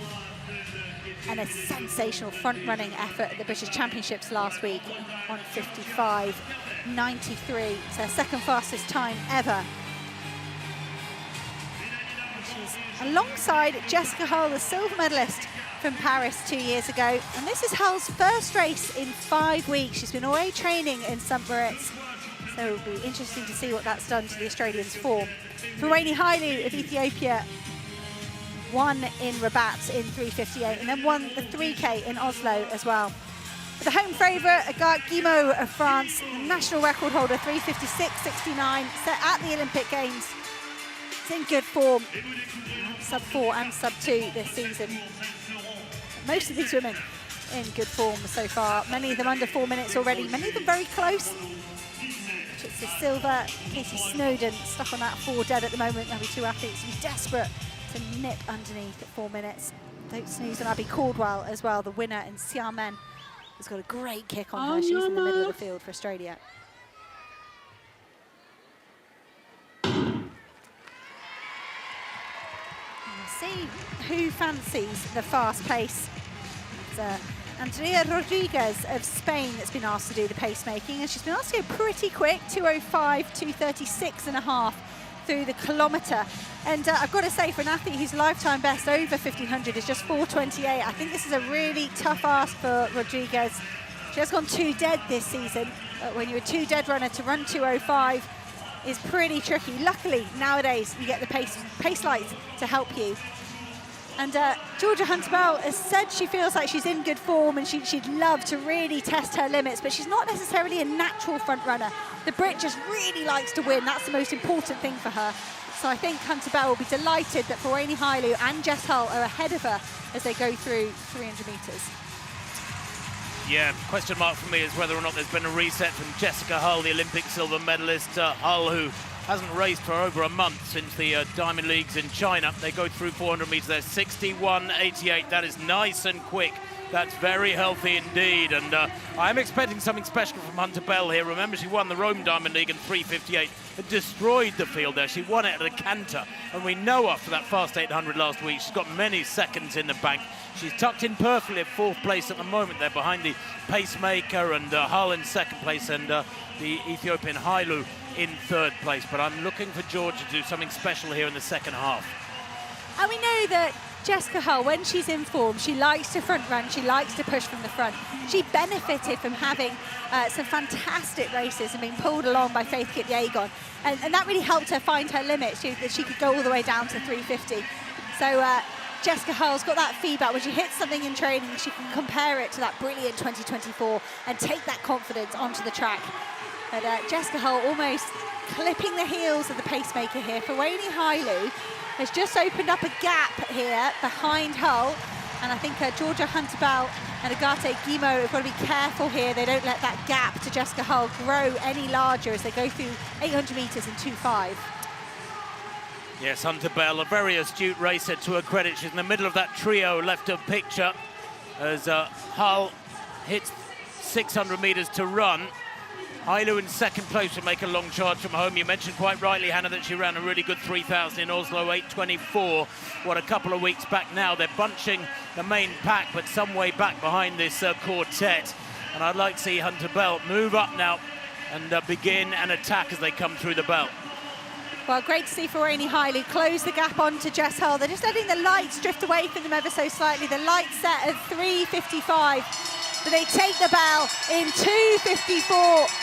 And it's going to be a burnout. Wonderful to see 4 women attacking the final lap. Well, Hunter-Bell perfectly capable of going hard from here on over the final 300 metres. She might be biding her time here and just looking for the win against great opposition. As we're looking at Hull now in the lead, and this is the best we've seen the Aussie, I think, this season outdoors. This is, for me, this is being set up for Georgia Hunter-Bell. Jessica Hull has played her cards. Perhaps she's coming under pressure as we go to 200. Ferengi Hailu, she likes to kick early, but she's most dangerous when she's patient. I think Ferengi Hailu has given her best to this race, and it could leave the last 150 here to Georgia Hunter-Bell, the new world indoor champion. Agathe Guillemot running fantastically in fourth. Georgia Hunter-Bell takes the lead. She swings into the home straight. She's back on turns with the lights here, but Ferengi Hailu digging deep in the last 50 metres.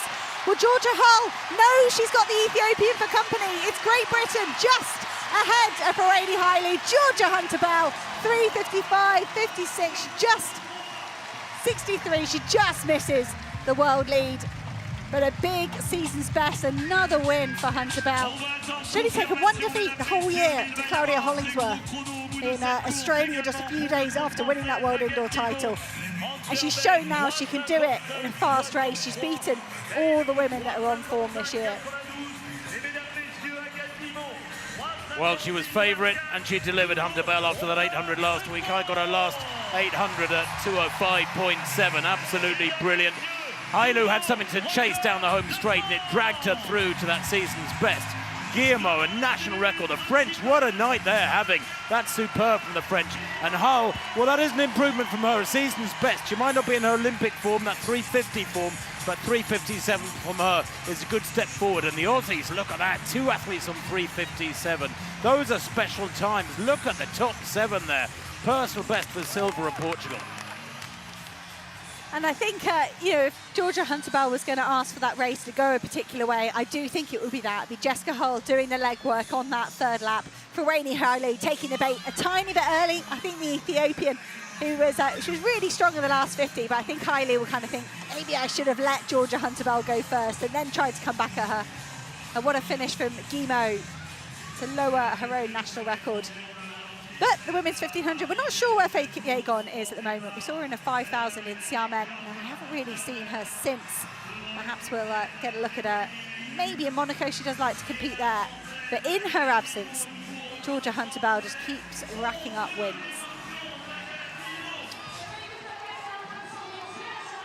I still think Georgia's got a bit more in the tank myself, but that's the win, and that's the most important thing. A confirmed win for Georgia Hunter-Bell, 3:55.63. So Berka Hailu still has the world lead. She might have something to say about me saying Georgia Hunter-Bell's having the best season. Well, it was a head-to-head that was expected, and Hunter-Bell comes out on top on this occasion. The women's javelin continues. We haven't seen a great deal of that because Yan Ziyi of China pretty much killed it stone dead with her opening throw, 67.44 from the Chinese. She's first in the throwing order. It was the first throw of the evening, and she still has a lead of some 3.5 meters over Vilagos of Serbia. There is Vilagos. Yan Ziyi stepping out and passing on the 4th and 5th rounds, and indeed on the 6th round as well. Kitaguchi, the Olympic champion, she's in 3rd place with 63.01, only half a metre or so down on Yan Ziyi. There's the 1, 2, 3, the final 3. These 3 will enjoy the final round, although we can see on our system that Yan Ziyi of China is passing her 6th and final throw. I think she's done enough. That's a shame. Be nice to see her take at least her final round throw against these 2, but they have got a chance to catch her, albeit a minor one, with the lead at 67.44 from the Chinese opener against Vilagos, 63.83 in the 2nd round. So Vilagos will be next to throw. It would have been Yan Ziyi of China. She's passing this final round. Unlikely to be caught, but what can Vilagos do here? The Serb has a lifetime best of 67.22. She'd need to improve that by 23 centimeters if she were to catch Yan Ziyi. Twice the European Championship silver medalist. 3rd in Zagreb just a few days ago. How does that one pan out? No, it's about 57 meters. No improvement on her Second round, 63.83. Indeed, it's the only one that really, in which he hit her straps and went beyond 60 meters, 57.28. So no improvement from her, but she's there to be shot down. And Haruka Kitaguchi of Japan here has a pretty good chance of catching her, I would say.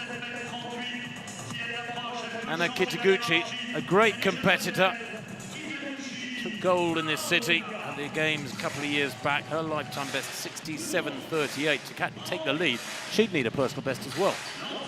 And I think that really underlines the quality of Yan Zhiyi, the fact that the reigning Olympic champion, the former world champion, would need a lifetime best to win today. That shows just how far the Chinese athlete is throwing this season. But Kitaguchi on her own journey after that very disrupted 2025 and not making a final in Tokyo. I think it's been a welcome return to form to see Kitaguchi on a Diamond League podium. 63.01, third at the moment. Can she find anything extra? No, you can kind of tell from the body language as she knelt down there on the track. But I do think that's good progress from Kitaguchi. She fouled out, probably just reached across the line. And she realised the javelin was dipping down a bit. But, nearly always has a smile on her face, Kitaguchi.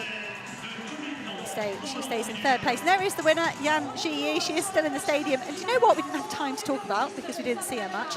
Her javelins only arrived half an hour before the weigh-in. The athletes have to get their implements weighed. It's a bit of an experience for the teenager, the stress of her implements not being here in Paris, right down to the wire. Luckily, they did arrive. It's important. These athletes like to throw with the brand of javelin they're familiar with. And if she hadn't got those javelins in time, she might have had a bit of a steep learning curve here in Paris. That is stressful. Reminds me of my own travel woes trying to get here. My flight yesterday cancelled, arrived in the stadium about 2 hours before we came on air. Did your javelins arrive though?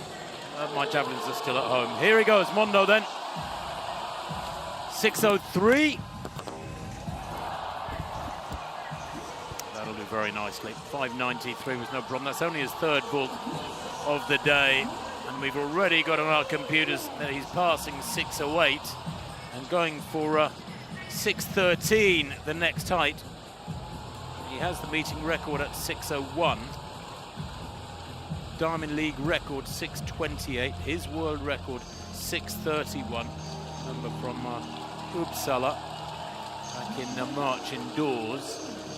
So 6.13 would be it would increase his own outdoor world lead. I think that's the minor technicality he's going for here. He's done 6.12 over in one of the Chinese Diamond Leagues, so he'll be adding a centimetre to that.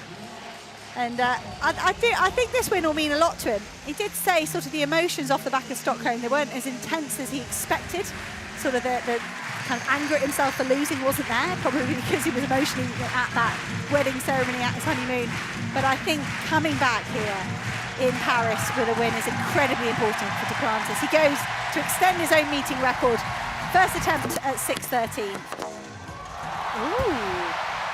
There was a lot of space between Mondo Duplantis and that bar. When he feels like he can go up into the 6.30s, often he jumps very quickly afterwards. He doesn't want to forget the feeling of that jump, the rhythm and all the technical stuff that worked. I just wonder where he'd send that bar next. Is that a world best for a married man? Yes. Ooh, Renaud Lavillenie. I don't know if he's married, when he got married. Probably not. No, maybe that's what he's going to go for. World record for a married man. Can't see a ring. I don't know if there'd be extra weight. He might shed that for the competition. You're right. Couldn't see a ring there. He's got a flash watch on, so he can't be too weight conscious. Did he? What you're on that mentions weight.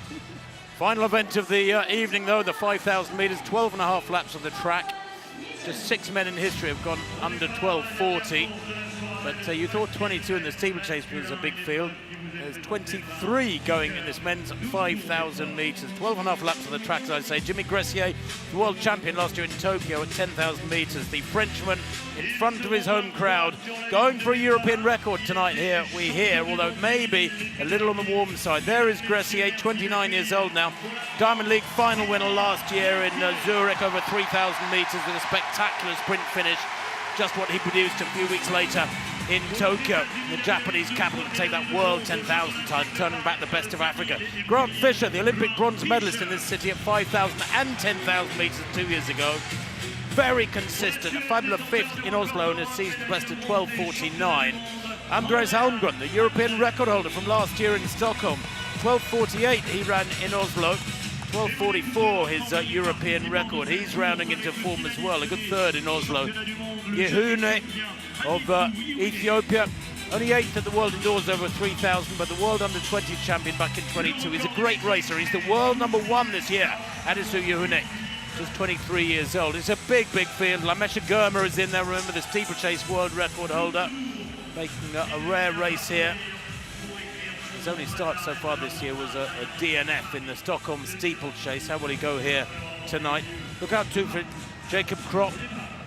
Didn't do last weekend's Kenyan Championships, the Commonwealth bronze medalist. He goes in this one, the 25-year-old. He's got a best at 12:45, as I say. Would all the magical 12:30 be broken anytime soon? 6 men ever under 12:40. 17 men in this race have broken 13 minutes. It's a very high caliber field here in Paris as this race gets underway, and far from user-friendly temperatures. 12:44, that's that European record. And that's the target for Jimmy Gressier here. The green lights will take them out at 2:33 for 1,000, 7:43 for 3,000. The target is that 12:44.27 of Almgren, and he's in the race. He's got a chance to defend that European title or European record, or indeed improve upon it, and he might need to if Jimmy Gressier is in the mood, because Gressier is a very consistent racer, and he's in white at the moment, back in about 8th or 9th place. Jimmy Gressier, one of the shortest fellas in the race, but they're going off at a nice steady tempo. The two pacemakers look to be doing a pretty good job here. Tim van Bandet of the Netherlands inside Mechal of Spain. Interesting to see Santiago Catrofe up there. Ran a very good 10,000 the other day on the roads. He was second behind Solomon Borrega at the Manchester. Great run, pushed Borrega all the way. But Catrofe, I think he's almost accidentally got himself in a good position in the first lap. And the Uruguayan just letting the pacemakers get away here. I think he's happy to be out of trouble and not be stuck back in the pack, but I don't think he wants to be going at 12:44 pace. No. And Gurma it is who moves into 3rd place. The American back in about 6th place is Graham Blanks. Watch him 6th in Oslo in that 12:49. He's a 12:48 performer, the former soccer player, former Harvard graduate. I say former Harvard graduate, he's a current Harvard graduate. He just went to Harvard, but he's moving well. Grant Fisher at the moment back in the pack in about 10th place at the moment, with Jimmy Gressier right beside him. Almgren shadowing the pair of them. A lot of the big names keeping their powder dry through these early stages. They 61.7 for the first 400 meters, and 2:03.4 with Mechal and Van Bandet out in front through 800. Van Bandert's done a good job here. The second pacemaker, he's gone back to get the group, and it's Etienne Dagenot of France, who's actually the leading Frenchman at the moment. And Dagenot will know all the attention is going to be on Gressier, and he's just trying to run his own race here. Guillermo, the first of the Guillermo brothers, just slotted in behind Dagenot, but I just think that's really interesting from, if you like, quote unquote, the other Frenchman, just getting himself up towards the front of the race. Still no movement from the big three. Fisher, Almgren, Gressier back in the middle of the pack at the moment, but staying in touch, but probably about 15 meters off the front. They went through 1,000 in 2:33.9. That was Mechal in front. It was a little bit slower than they wanted, because obviously he's gone through in more or less 2:40, 2:34. Means the big names have gone through, well, probably about 2:35, 2:36.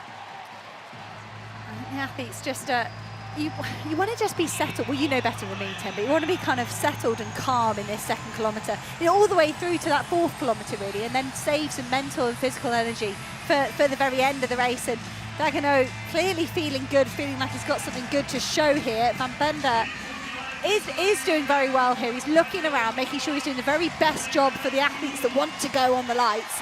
But there is a big gap back to the rest of the races. I think it might be Beilu just trying to close the gap. Well, I think Dagino, who ran a really fast half marathon in Berlin back in April, that was a 59.27, wants this to be a test of strength. He's had only 2 smallish track races so far this season, the Frenchman who's gone with the pacemakers, and credit to him for that. Bailey, you can see back in 4th place, trying to bridge that gap between the leading trio and the main pack. Graham Blank's tucked in there as well, moving well through, 4 laps there. And they went through 3 laps in 3:05 and 4 laps in 4:06. They're maintaining a nice steady tempo at the front end, but the main pack there is 3 or 4 seconds back, and a little concerning that they're really running way outside 62 and a half per lap, the main pack. Well, Mondo Duplantis took his first defeat in 3 years in Stockholm, and how does he respond? With a win, with a meeting record, with an outdoor world lead, and now he's asked the bar to go up to 2:32. This would be a new world record if Duplantis manages it. His own world record set just back in March, 2:31. What a mark from Duplantis to be attempting this. It was a dagger to the heart of the rest of the pole vault men that thought they could contend with him. The back straight has been absolutely jam-packed for the whole evening. No one's left their seat. They're up on their feet now, though, as Mondo Duplantis goes for a new world record here in Paris. So often he doesn't get them on his first attempt, does he, these world records? It was a huge clearance at 6:13. We thought it might be on the cards. He's got 2 more attempts, so he'll just try and recover here, catch his breath before maybe he tries again.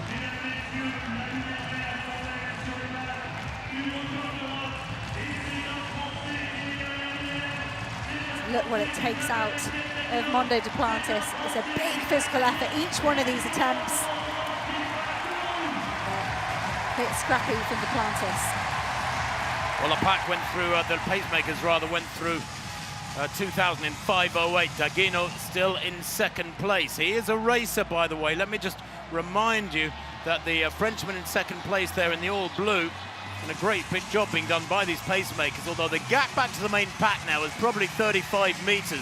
Maybe 40 metres. They've decided clearly to give in to these very high temperatures and just race each other. Boasting rights are more important than records on a night like this when it is so warm. I know Hannah said officially 28 degrees in this part of Paris, but I think in this stadium it's a bit of a cauldron and certainly warmer than that.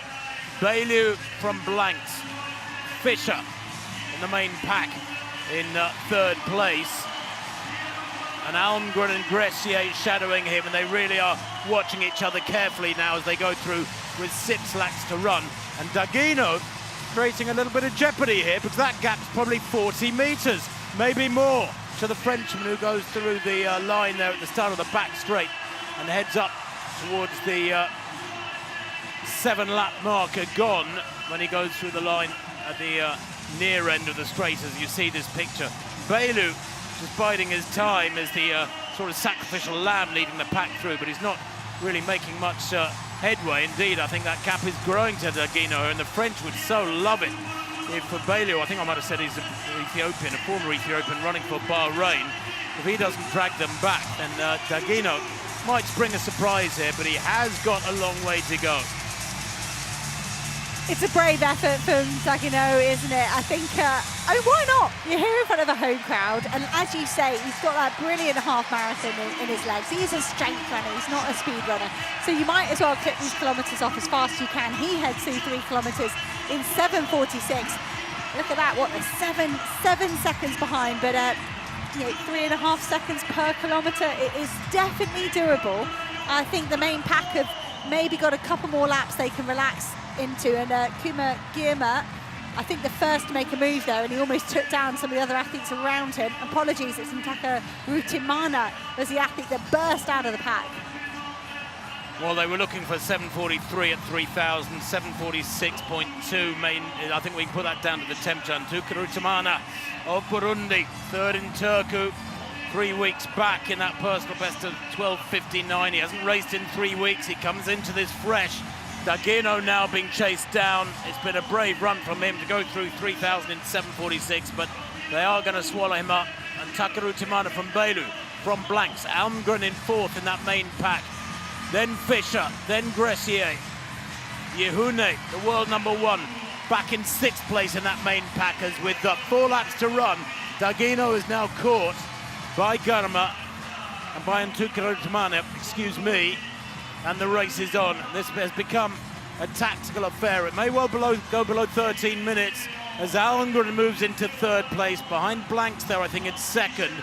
And Almgren might want to make this a strong run for home because he will know of the finishing speed, the danger of Gressier there in the white, and Fischer as well is not to be sniffed at as a fast finisher. Kemboy is there too. It's still anybody's race. It really is, and I think the likes of Grant Fischer and Jimmy Gressier would just be they want to be, for me, they want to be by where Andreas Almgren is. I think the Swede has the best position now, and Takaru Timana is looking strong. Graham Blanks is tucked in well, but there's a big Yehune as well. We cannot forget about Yehune. He's got his tactics perfect in his last 2 Diamond Leagues, and again, he's just lurking there, lurking in 6th place. Takaru Timana with 3 laps to go then. Blanks in second. The Swede, Almgren, who's been rounding into form in third place at the moment. Jimmy Gressier, the crowd loving this one, been kept well informed by the stadium announcer. Fischer in fourth, Gressier on the inside in that all-white bodysuit. Just making sure his presence is maintained in the top half dozen or so. Bailu back in 6th place. They're packing their bunching a little bit as they go down the back straight. They come to 4 kilometers this time. There it is, 10:26, and I thought it was slow. That was a 2:40. It's the slowest kilometer of the race by quite some margin, and this is now a great race to relish over these last couple of laps. And they'll all be aware of the closing speed of Jimmy Gressier. What was it, 54, 55 or so he unleashed in Tokyo to take that gold medal. He's so strong in the closing stages. Grant Fischer is on his day. You know, 2 years ago in Paris, it was that closing speed that gave him that double podium at the Olympic Games. But Gressier, I love the inside move here from the Frenchman. He's just taking every bit of ground he can when it's offered to him. And he's just on the inside of Andreas Almgren. For athletes of this caliber, this has been a slow tactical race, quite frankly. There's a pack of, about 12 athletes now moving down the back straight. They're all watching each other. It's like a game of chess now. Lap and a half to run. Agide and Takaru Timana of Burundi has been brave through this second half, has kept the race reasonably honest as he holds his hand there just to say, hold back, hold back. Maybe he got clipped from behind, but he hasn't exactly accelerated, so that's why they're running into him. Almgren in second place. Blanks in third, Fischer in fourth as they come through with 500 meters to run. Gressier is up there as well. Cornelius Kemboy, Adisu Yehune, who is a great racer. Don't discount him, even though he's back in 7th at the moment. Kemboy on the outside. This is it now. This is going to be the explosion from the bell, but who will lose patience? And Takaru Timana digs deep, starts pumping harder. Almgren still looking strong. Blanks in third place, giving a great account of himself at the moment. But who's got the legs here over the final 300 meters? Gressier has not been shy in promoting his chances here of breaking the European record, which suggests he's in good form. That white vest moves up into 4th place now. Although Fischer looking really strong in third in that high knee style of his. And Takaru Timana, to his credit, 200 meters to run, still in the lead. Almgren there as well. Krupp, it is Jacob Krupp, moves into 3rd place and now into the lead around the bend. And Fischer's still looking strong, and I'm not sure if Gressier's got it. Back in 5th place, into the straight now, and it's Almgren kicking away. Fischer down the outside, Krupp between them. Fischer may take this one, and he's going to get there. Saves enough for the last 50, and Fischer takes it. 12:54. The time is immaterial. Perfect timing, perfect racing from Grant Fischer, and he is back with a bang. That is absolutely brilliant from Fischer. Back in winning ways. He is so consistent.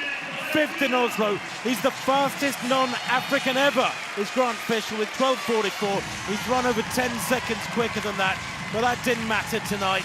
He's the US record holder. He's the 11th fastest in history. Tonight, he's turned back most of the best in the world to take that one quite comfortably eventually. 12:54.80. What a return to form for Grant Fischer. Last year he was sensational. The first part of the season had that trademark kick, and he just ran out of steam as the season went on. He was challenged at USA's, and but today he's come back and got a wonderful win. Well, the next meeting is in Eugene. We'll be heading off there on Wednesday, Steve Cram and myself.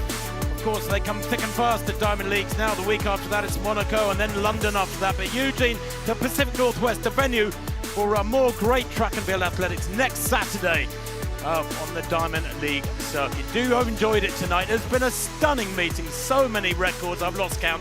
Diamond League records as well in the first 2 or 3 races. And great times, great performances, great distances. And as I say, records galore. It continues mid-season now. Myself, Tim Hutchinson, and Hannah England. Bye-bye.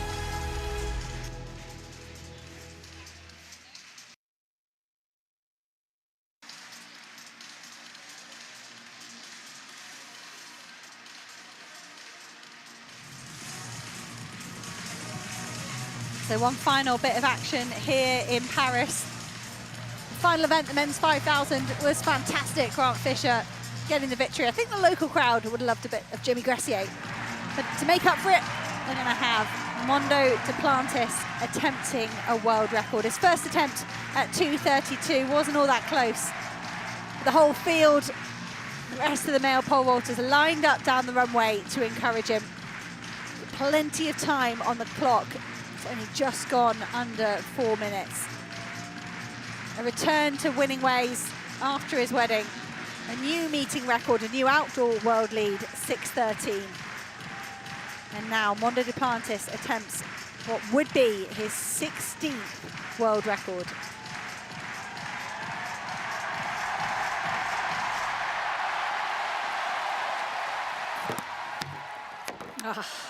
Nope. And that, I don't know what the body language here from Duplantis says, like whether he's going to take that third and final attempt. He usually does. We don't usually see him kind of bow out early. Well, and I reckon that nod there as he sits there says, I know what I did wrong there. I know what I did wrong. Yeah, he's just nodding. Yep, I've got this. I've got this. I know what I need to adjust. Don't ask me what he needs to adjust. It's far, far too complicated. There he is. So I counted it 101st Diamond League today. 101. Did Yeah. I not mention that earlier? Yeah. Unbelievable. Fantastic for Renaud Lavillenie. But he's an Olympic champion, and he's won world indoor titles, European titles. He's never won the world title. Renaud Lavillenie. It's one of the bizarre aspects to his CV. Look at every single official's made it over here for this second attempt. They've all got their own smartphones out. It was even Chris Nielsen was videoing it himself. Now, everyone wants to see a bit of history. Well, I'll tell you what, he couldn't have better advice. There's more knowledge over there on the back straight amongst that pole vault field than I think you could ever expect at any other meeting. 9 of the world top 10 are here. 6 of the all-time top 10 are here. That might have happened before, but not many times. I wonder how many of Mondo Duplantis' 15 world records Renaud Lavillenie has been present for. Because he seems the only man that punches out of that pack to go and say something. The only man that it's sort of acceptable for. Well, he's sort of the granddaddy, isn't he, of the pole vaulting world is Renaud. And he's 39 years old now. Trying to get a look here whether that pole's going back in the bag. Whether Duplantis is going to jump on. Just to wrap up the competition, it was brilliant second for Baptiste Thierry of France, a new lifetime best, 5:93. Manuel Carolis, 5:83. And then he didn't take all his attempts at 93 and exited in the end with a bar at 6:03. So the Greekman, despite some wonderful jumps, has been so high in some of his failures in the last month. Not really closing that gap on Duplantis. I wonder whether or not having Lavillenie there, just to mention 1 or 2 tweaks that might be made, is going to help him. There are so many athletes at this meeting who've got big names behind them. Kit Taguchi, who was 3rd in that javelin, has been coached by Jan Zalezny since May this year. He's in the stadium. And there we go. We wouldn't want to be a fly on the wall. Can you lip read, Hannah? No. Covering your mouth now illegal in the FIFA World Cup. Is it? Yeah, you can get a red card for doing. Sorry, a yellow card for doing it. Okay. Booked. It's kind of weird. I know it's the correct norm everywhere else. Yeah, it's the correct, in this scenario here, it's the correct balance of, for me, if I was a technical athlete, you want some clear things to work on. You need 1, maybe 2 things to work on, not 5, not 6, not 7. And then you need to do this. You need to relax a bit. You need to chill out. I was just going to say that's a good psychological process. You know, Mondo is a very chilled guy. He obviously knows how and when to focus. But what he needs is to keep relaxed at the moment, just recover, prepare for that next vault. Plenty of time when you're the only man left in the competition. He has won the contest with that first-time clearance at 6:03. Remember, Baptiste Thierry, the former decathlete of France, broaching new ground with a first-time clearance of 5:93. He then had 3 failures at 6:03. He finished in 2nd place and beat some big names here tonight. You know, Corrales failed his first attempt at 5:93, and then because Thierry had gone clear, he had a couple of attempts at 6:03 and failed those. But Duplantis, comfortable winner by a couple of heights, having cleared 6:03 and 6:13 ahead of Thierry and Corrales, and then Nielsen 4th, Gudtormsen 5th, Bradford 6th, Zach Bradford of the USA. Do you know, this evening the standards have been quite astonishing, and it's easy to become one of this blasé and forget about the caliber of performances. I mean, the first 10 in that 5,000 a few minutes ago broke 13 minutes. You know, and it was a tactical race by their standards. Not sure whether she's taken the Duplantis name. But, I was just going to say, is that Mrs. Duplantis?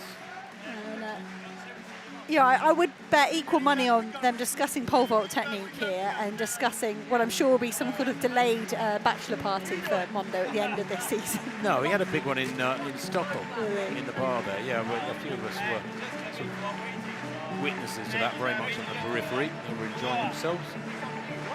I don't think he was too bothered about his loss to Curtis Marshall in Stockholm Mondo, but now back in the more serious mode. Those European Championships. Look, the Villainese in the zone. He's just 3.5 minutes on the clock. It's a little bit of the Villainy just keeping Mondo present.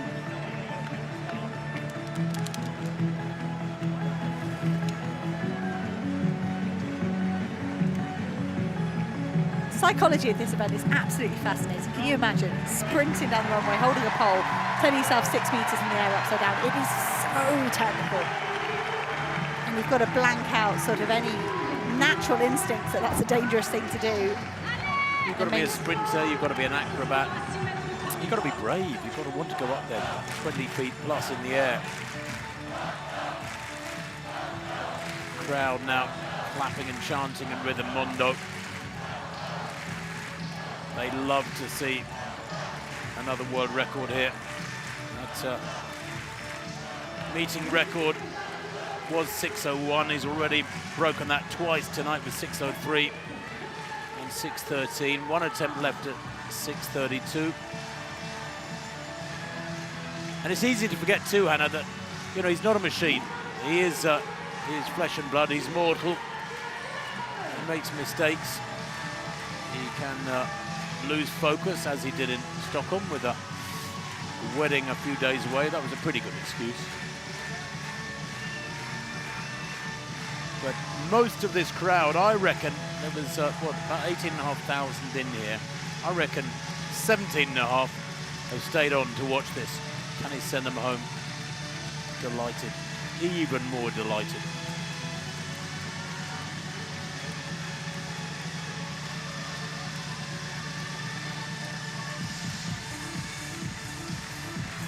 His motto, and I don't know if this was tongue-in-cheek, is pole vaulting to me is like riding a bike.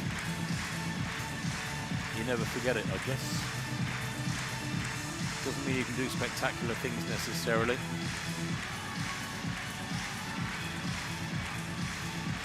Nice touch, actually, when you look at his CV. His idol is a certain Renaud Lavillenie.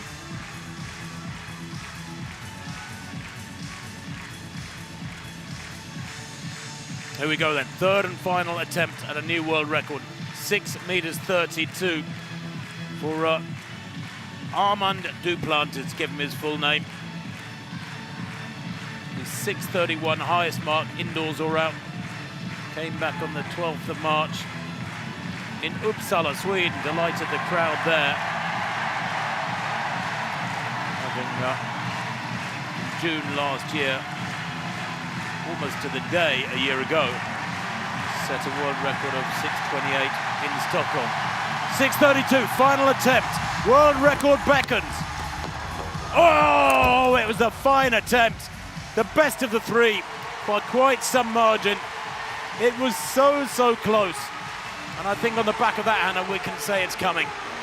It's coming. Mondo will deliver at some point this season.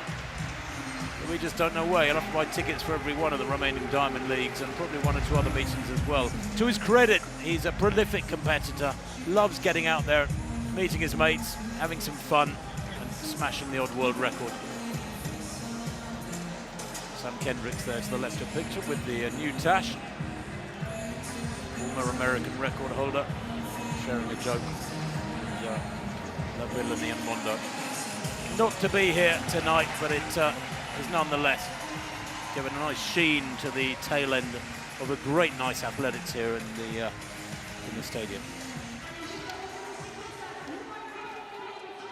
So there it is. Mondo Duplantis winning in 6:13 in this pole vault, a new meeting record. Baptiste Thierry of France giving the French crowd something to cheer with a personal best 5:93 in second place. Emmanuel Karalis of Greece in third place, 5:83. Yeah, no, it's an amazing day. I want to give a big thanks to everybody here. It's one of the craziest crowds in the whole world, honestly. We jump a lot of beautiful stations with a lot of beautiful crowds, but this, you guys are very energetic to bring a lot of. Are we okay?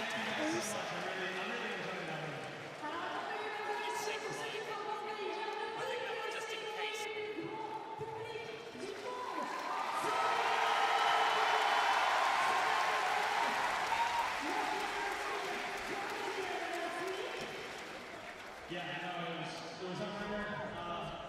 Really happy. I'm really happy to be back here. Enjoying it, and you did a really good run there, so.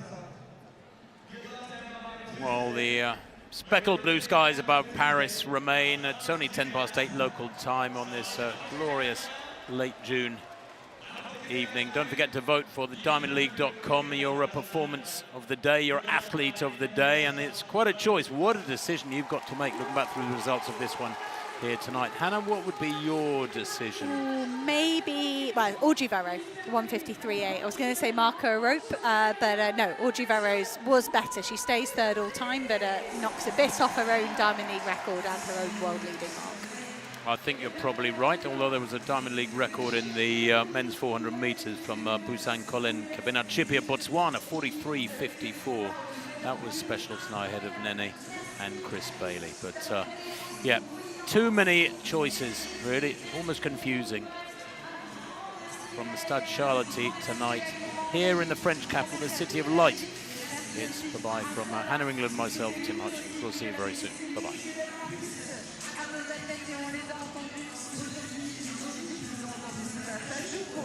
Merci à tous d'avoir été avec nous. Passez une très belle soirée. À bientôt.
Chevalier féminin, première série, record d'unité, 12 secondes 21.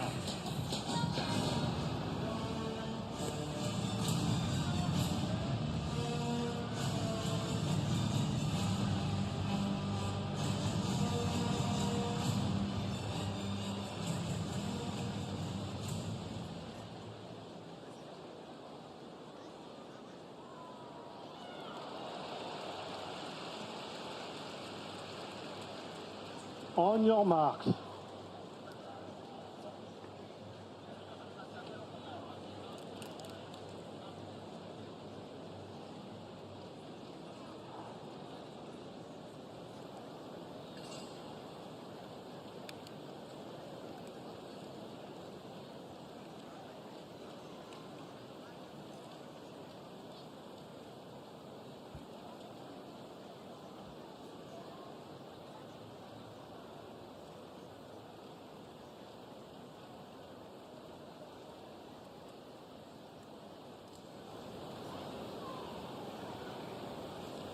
Set.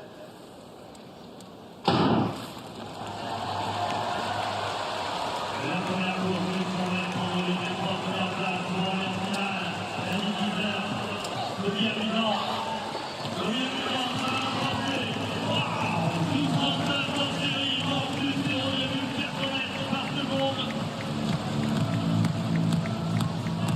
Elle réalise la 4e performance mondiale de ce début de saison. La détentrice du record du monde, première mi-temps, vous pouvez l'applaudir.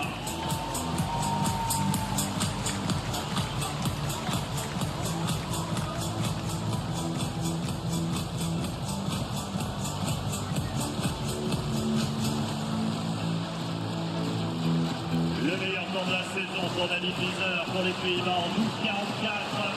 Et Michel Roswell, 12,48. Les trois concurrents qui iront en finale tout à l'heure.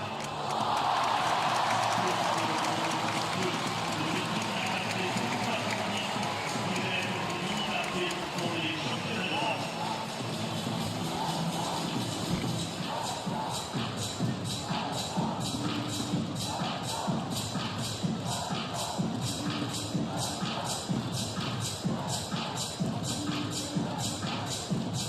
Et une soirée magique sous le signe de la performance. Et en parlant de performance, on est ravis d'avoir à nos côtés Zika, le partenaire officiel motivé de la Charléty de Paris, qui propose de notre événement à l'année 100% électrique et durable. Je vous en ai parlé tout à l'heure. Si vous avez besoin d'un défi de taille ce soir, avec le fantastique time de Kate.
à franchisseur à 4,45 m.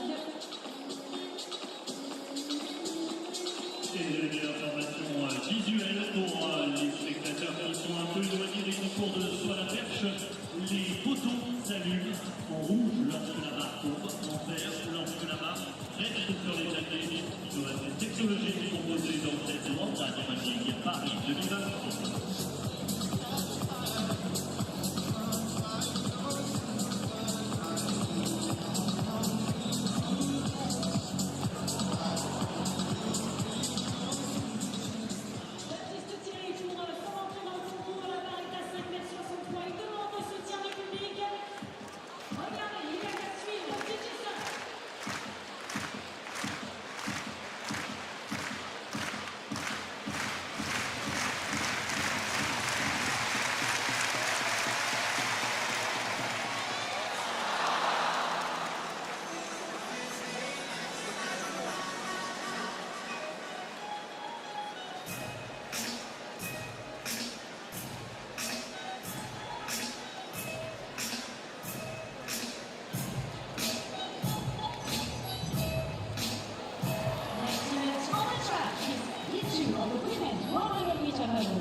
Au départ, la deuxième série du tour une course qui nous est présentée par la finale. Les trois premières sur lesquelles ils vont la finale de tout à l'heure. Joueur 1 pour la République d'Afrique du Sud, Paris. Joueur de finaliste des Jeux Olympiques de Paris, États-Unis d'Amérique, Charléty. Joueur 3 des Jeux Olympiques de Paris, États-Unis d'Amérique, le finaliste des Jeux Olympiques de Tokyo et de Paris, encore en 12 français pour les Bahamas, Charléty. Au couleur 16, le terminal monstrueux, 12,53 au niveau de front pour la France. Okay, perfect. Thank you.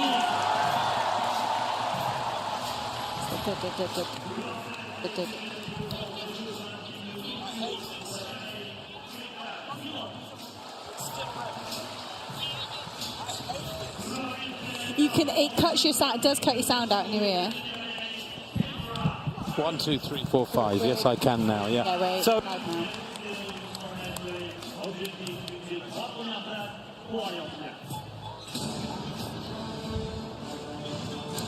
So it's on it. It does say off.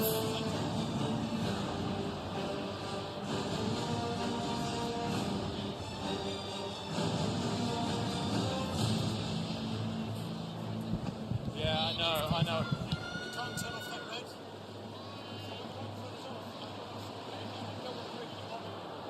No, when it's off, it says off there. Oh, but it definitely cuts your mic on. 1, 2, 3, 4, 5.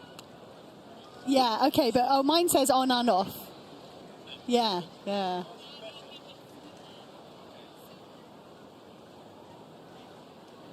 1, 2, 3, 4, 5, 1, 2, 3, 4, 5. Okay. 1, 2, 3, 4. Say, speak, Hannah. Can you? Hello. Hello, darling. Hello. Can you hear me okay? I can hear you perfect. Loud and clear. That's good, and stop calling me perfect. No I don't need to be reminded. No one will believe anything I ever say. Okay. Otherwise, it's okay. I think the stadium effects. Yeah, it's good. It's good. Talk to Hannah. Talk to Hannah. I can hear you now. Yeah. Even though that doesn't go off. Yes, we can hear audio. We can hear the audio. Okay. Or Jan, whoever that is. But what's your name? Manu. Okay. Thank you, Manu. I understand, yeah. Huh? Manu. Okay, thanks, Manu. Okay. Right, that's good. Okay. Alrighty, well, we should be ready to do. I think so, yeah. Well, I don't need to touch anything else. Oh, the engineer. Have you heard any talk back yet? Yes, I can hear you. This is Tim. Bonjour. Okay. And there'll be Van. Yeah, I don't need to. Okay. Okay, that's great. Set. Yep. Yeah. La deuxième course du 100 mètres de Johnson pour les Bahamas. To talk to who? Johnson également. C'est Johnson qui va aller chercher la victoire. 12 secondes 42 avec un point de plus 0,6 de partie pour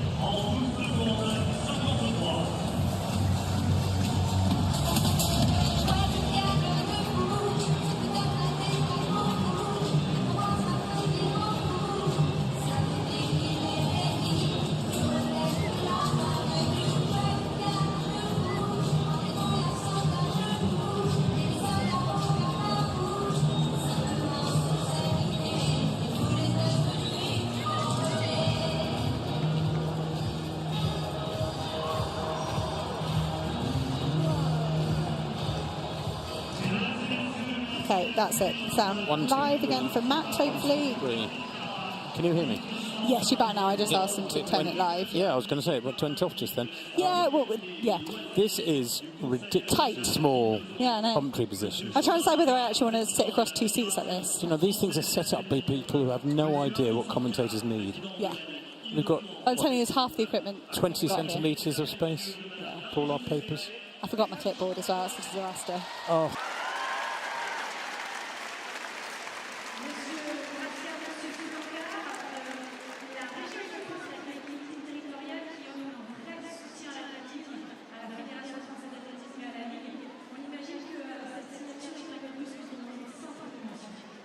Oui, tout à fait. Bonjour à toutes et à tous. C'est un plaisir d'être ici aujourd'hui avec vous. Grand plaisir de recevoir notre ami Patrick Caram, vice-président de la région Île-de-France, parce que depuis très longtemps, la région Île-de-France est un partenaire fiable et fort de la Fédération française d'athlétisme. Bien sûr, particulièrement aussi sur ce meeting que l'on accueille aujourd'hui. Et donc un grand merci Patrick pour le soutien permanent que tu donnes à notre fédération.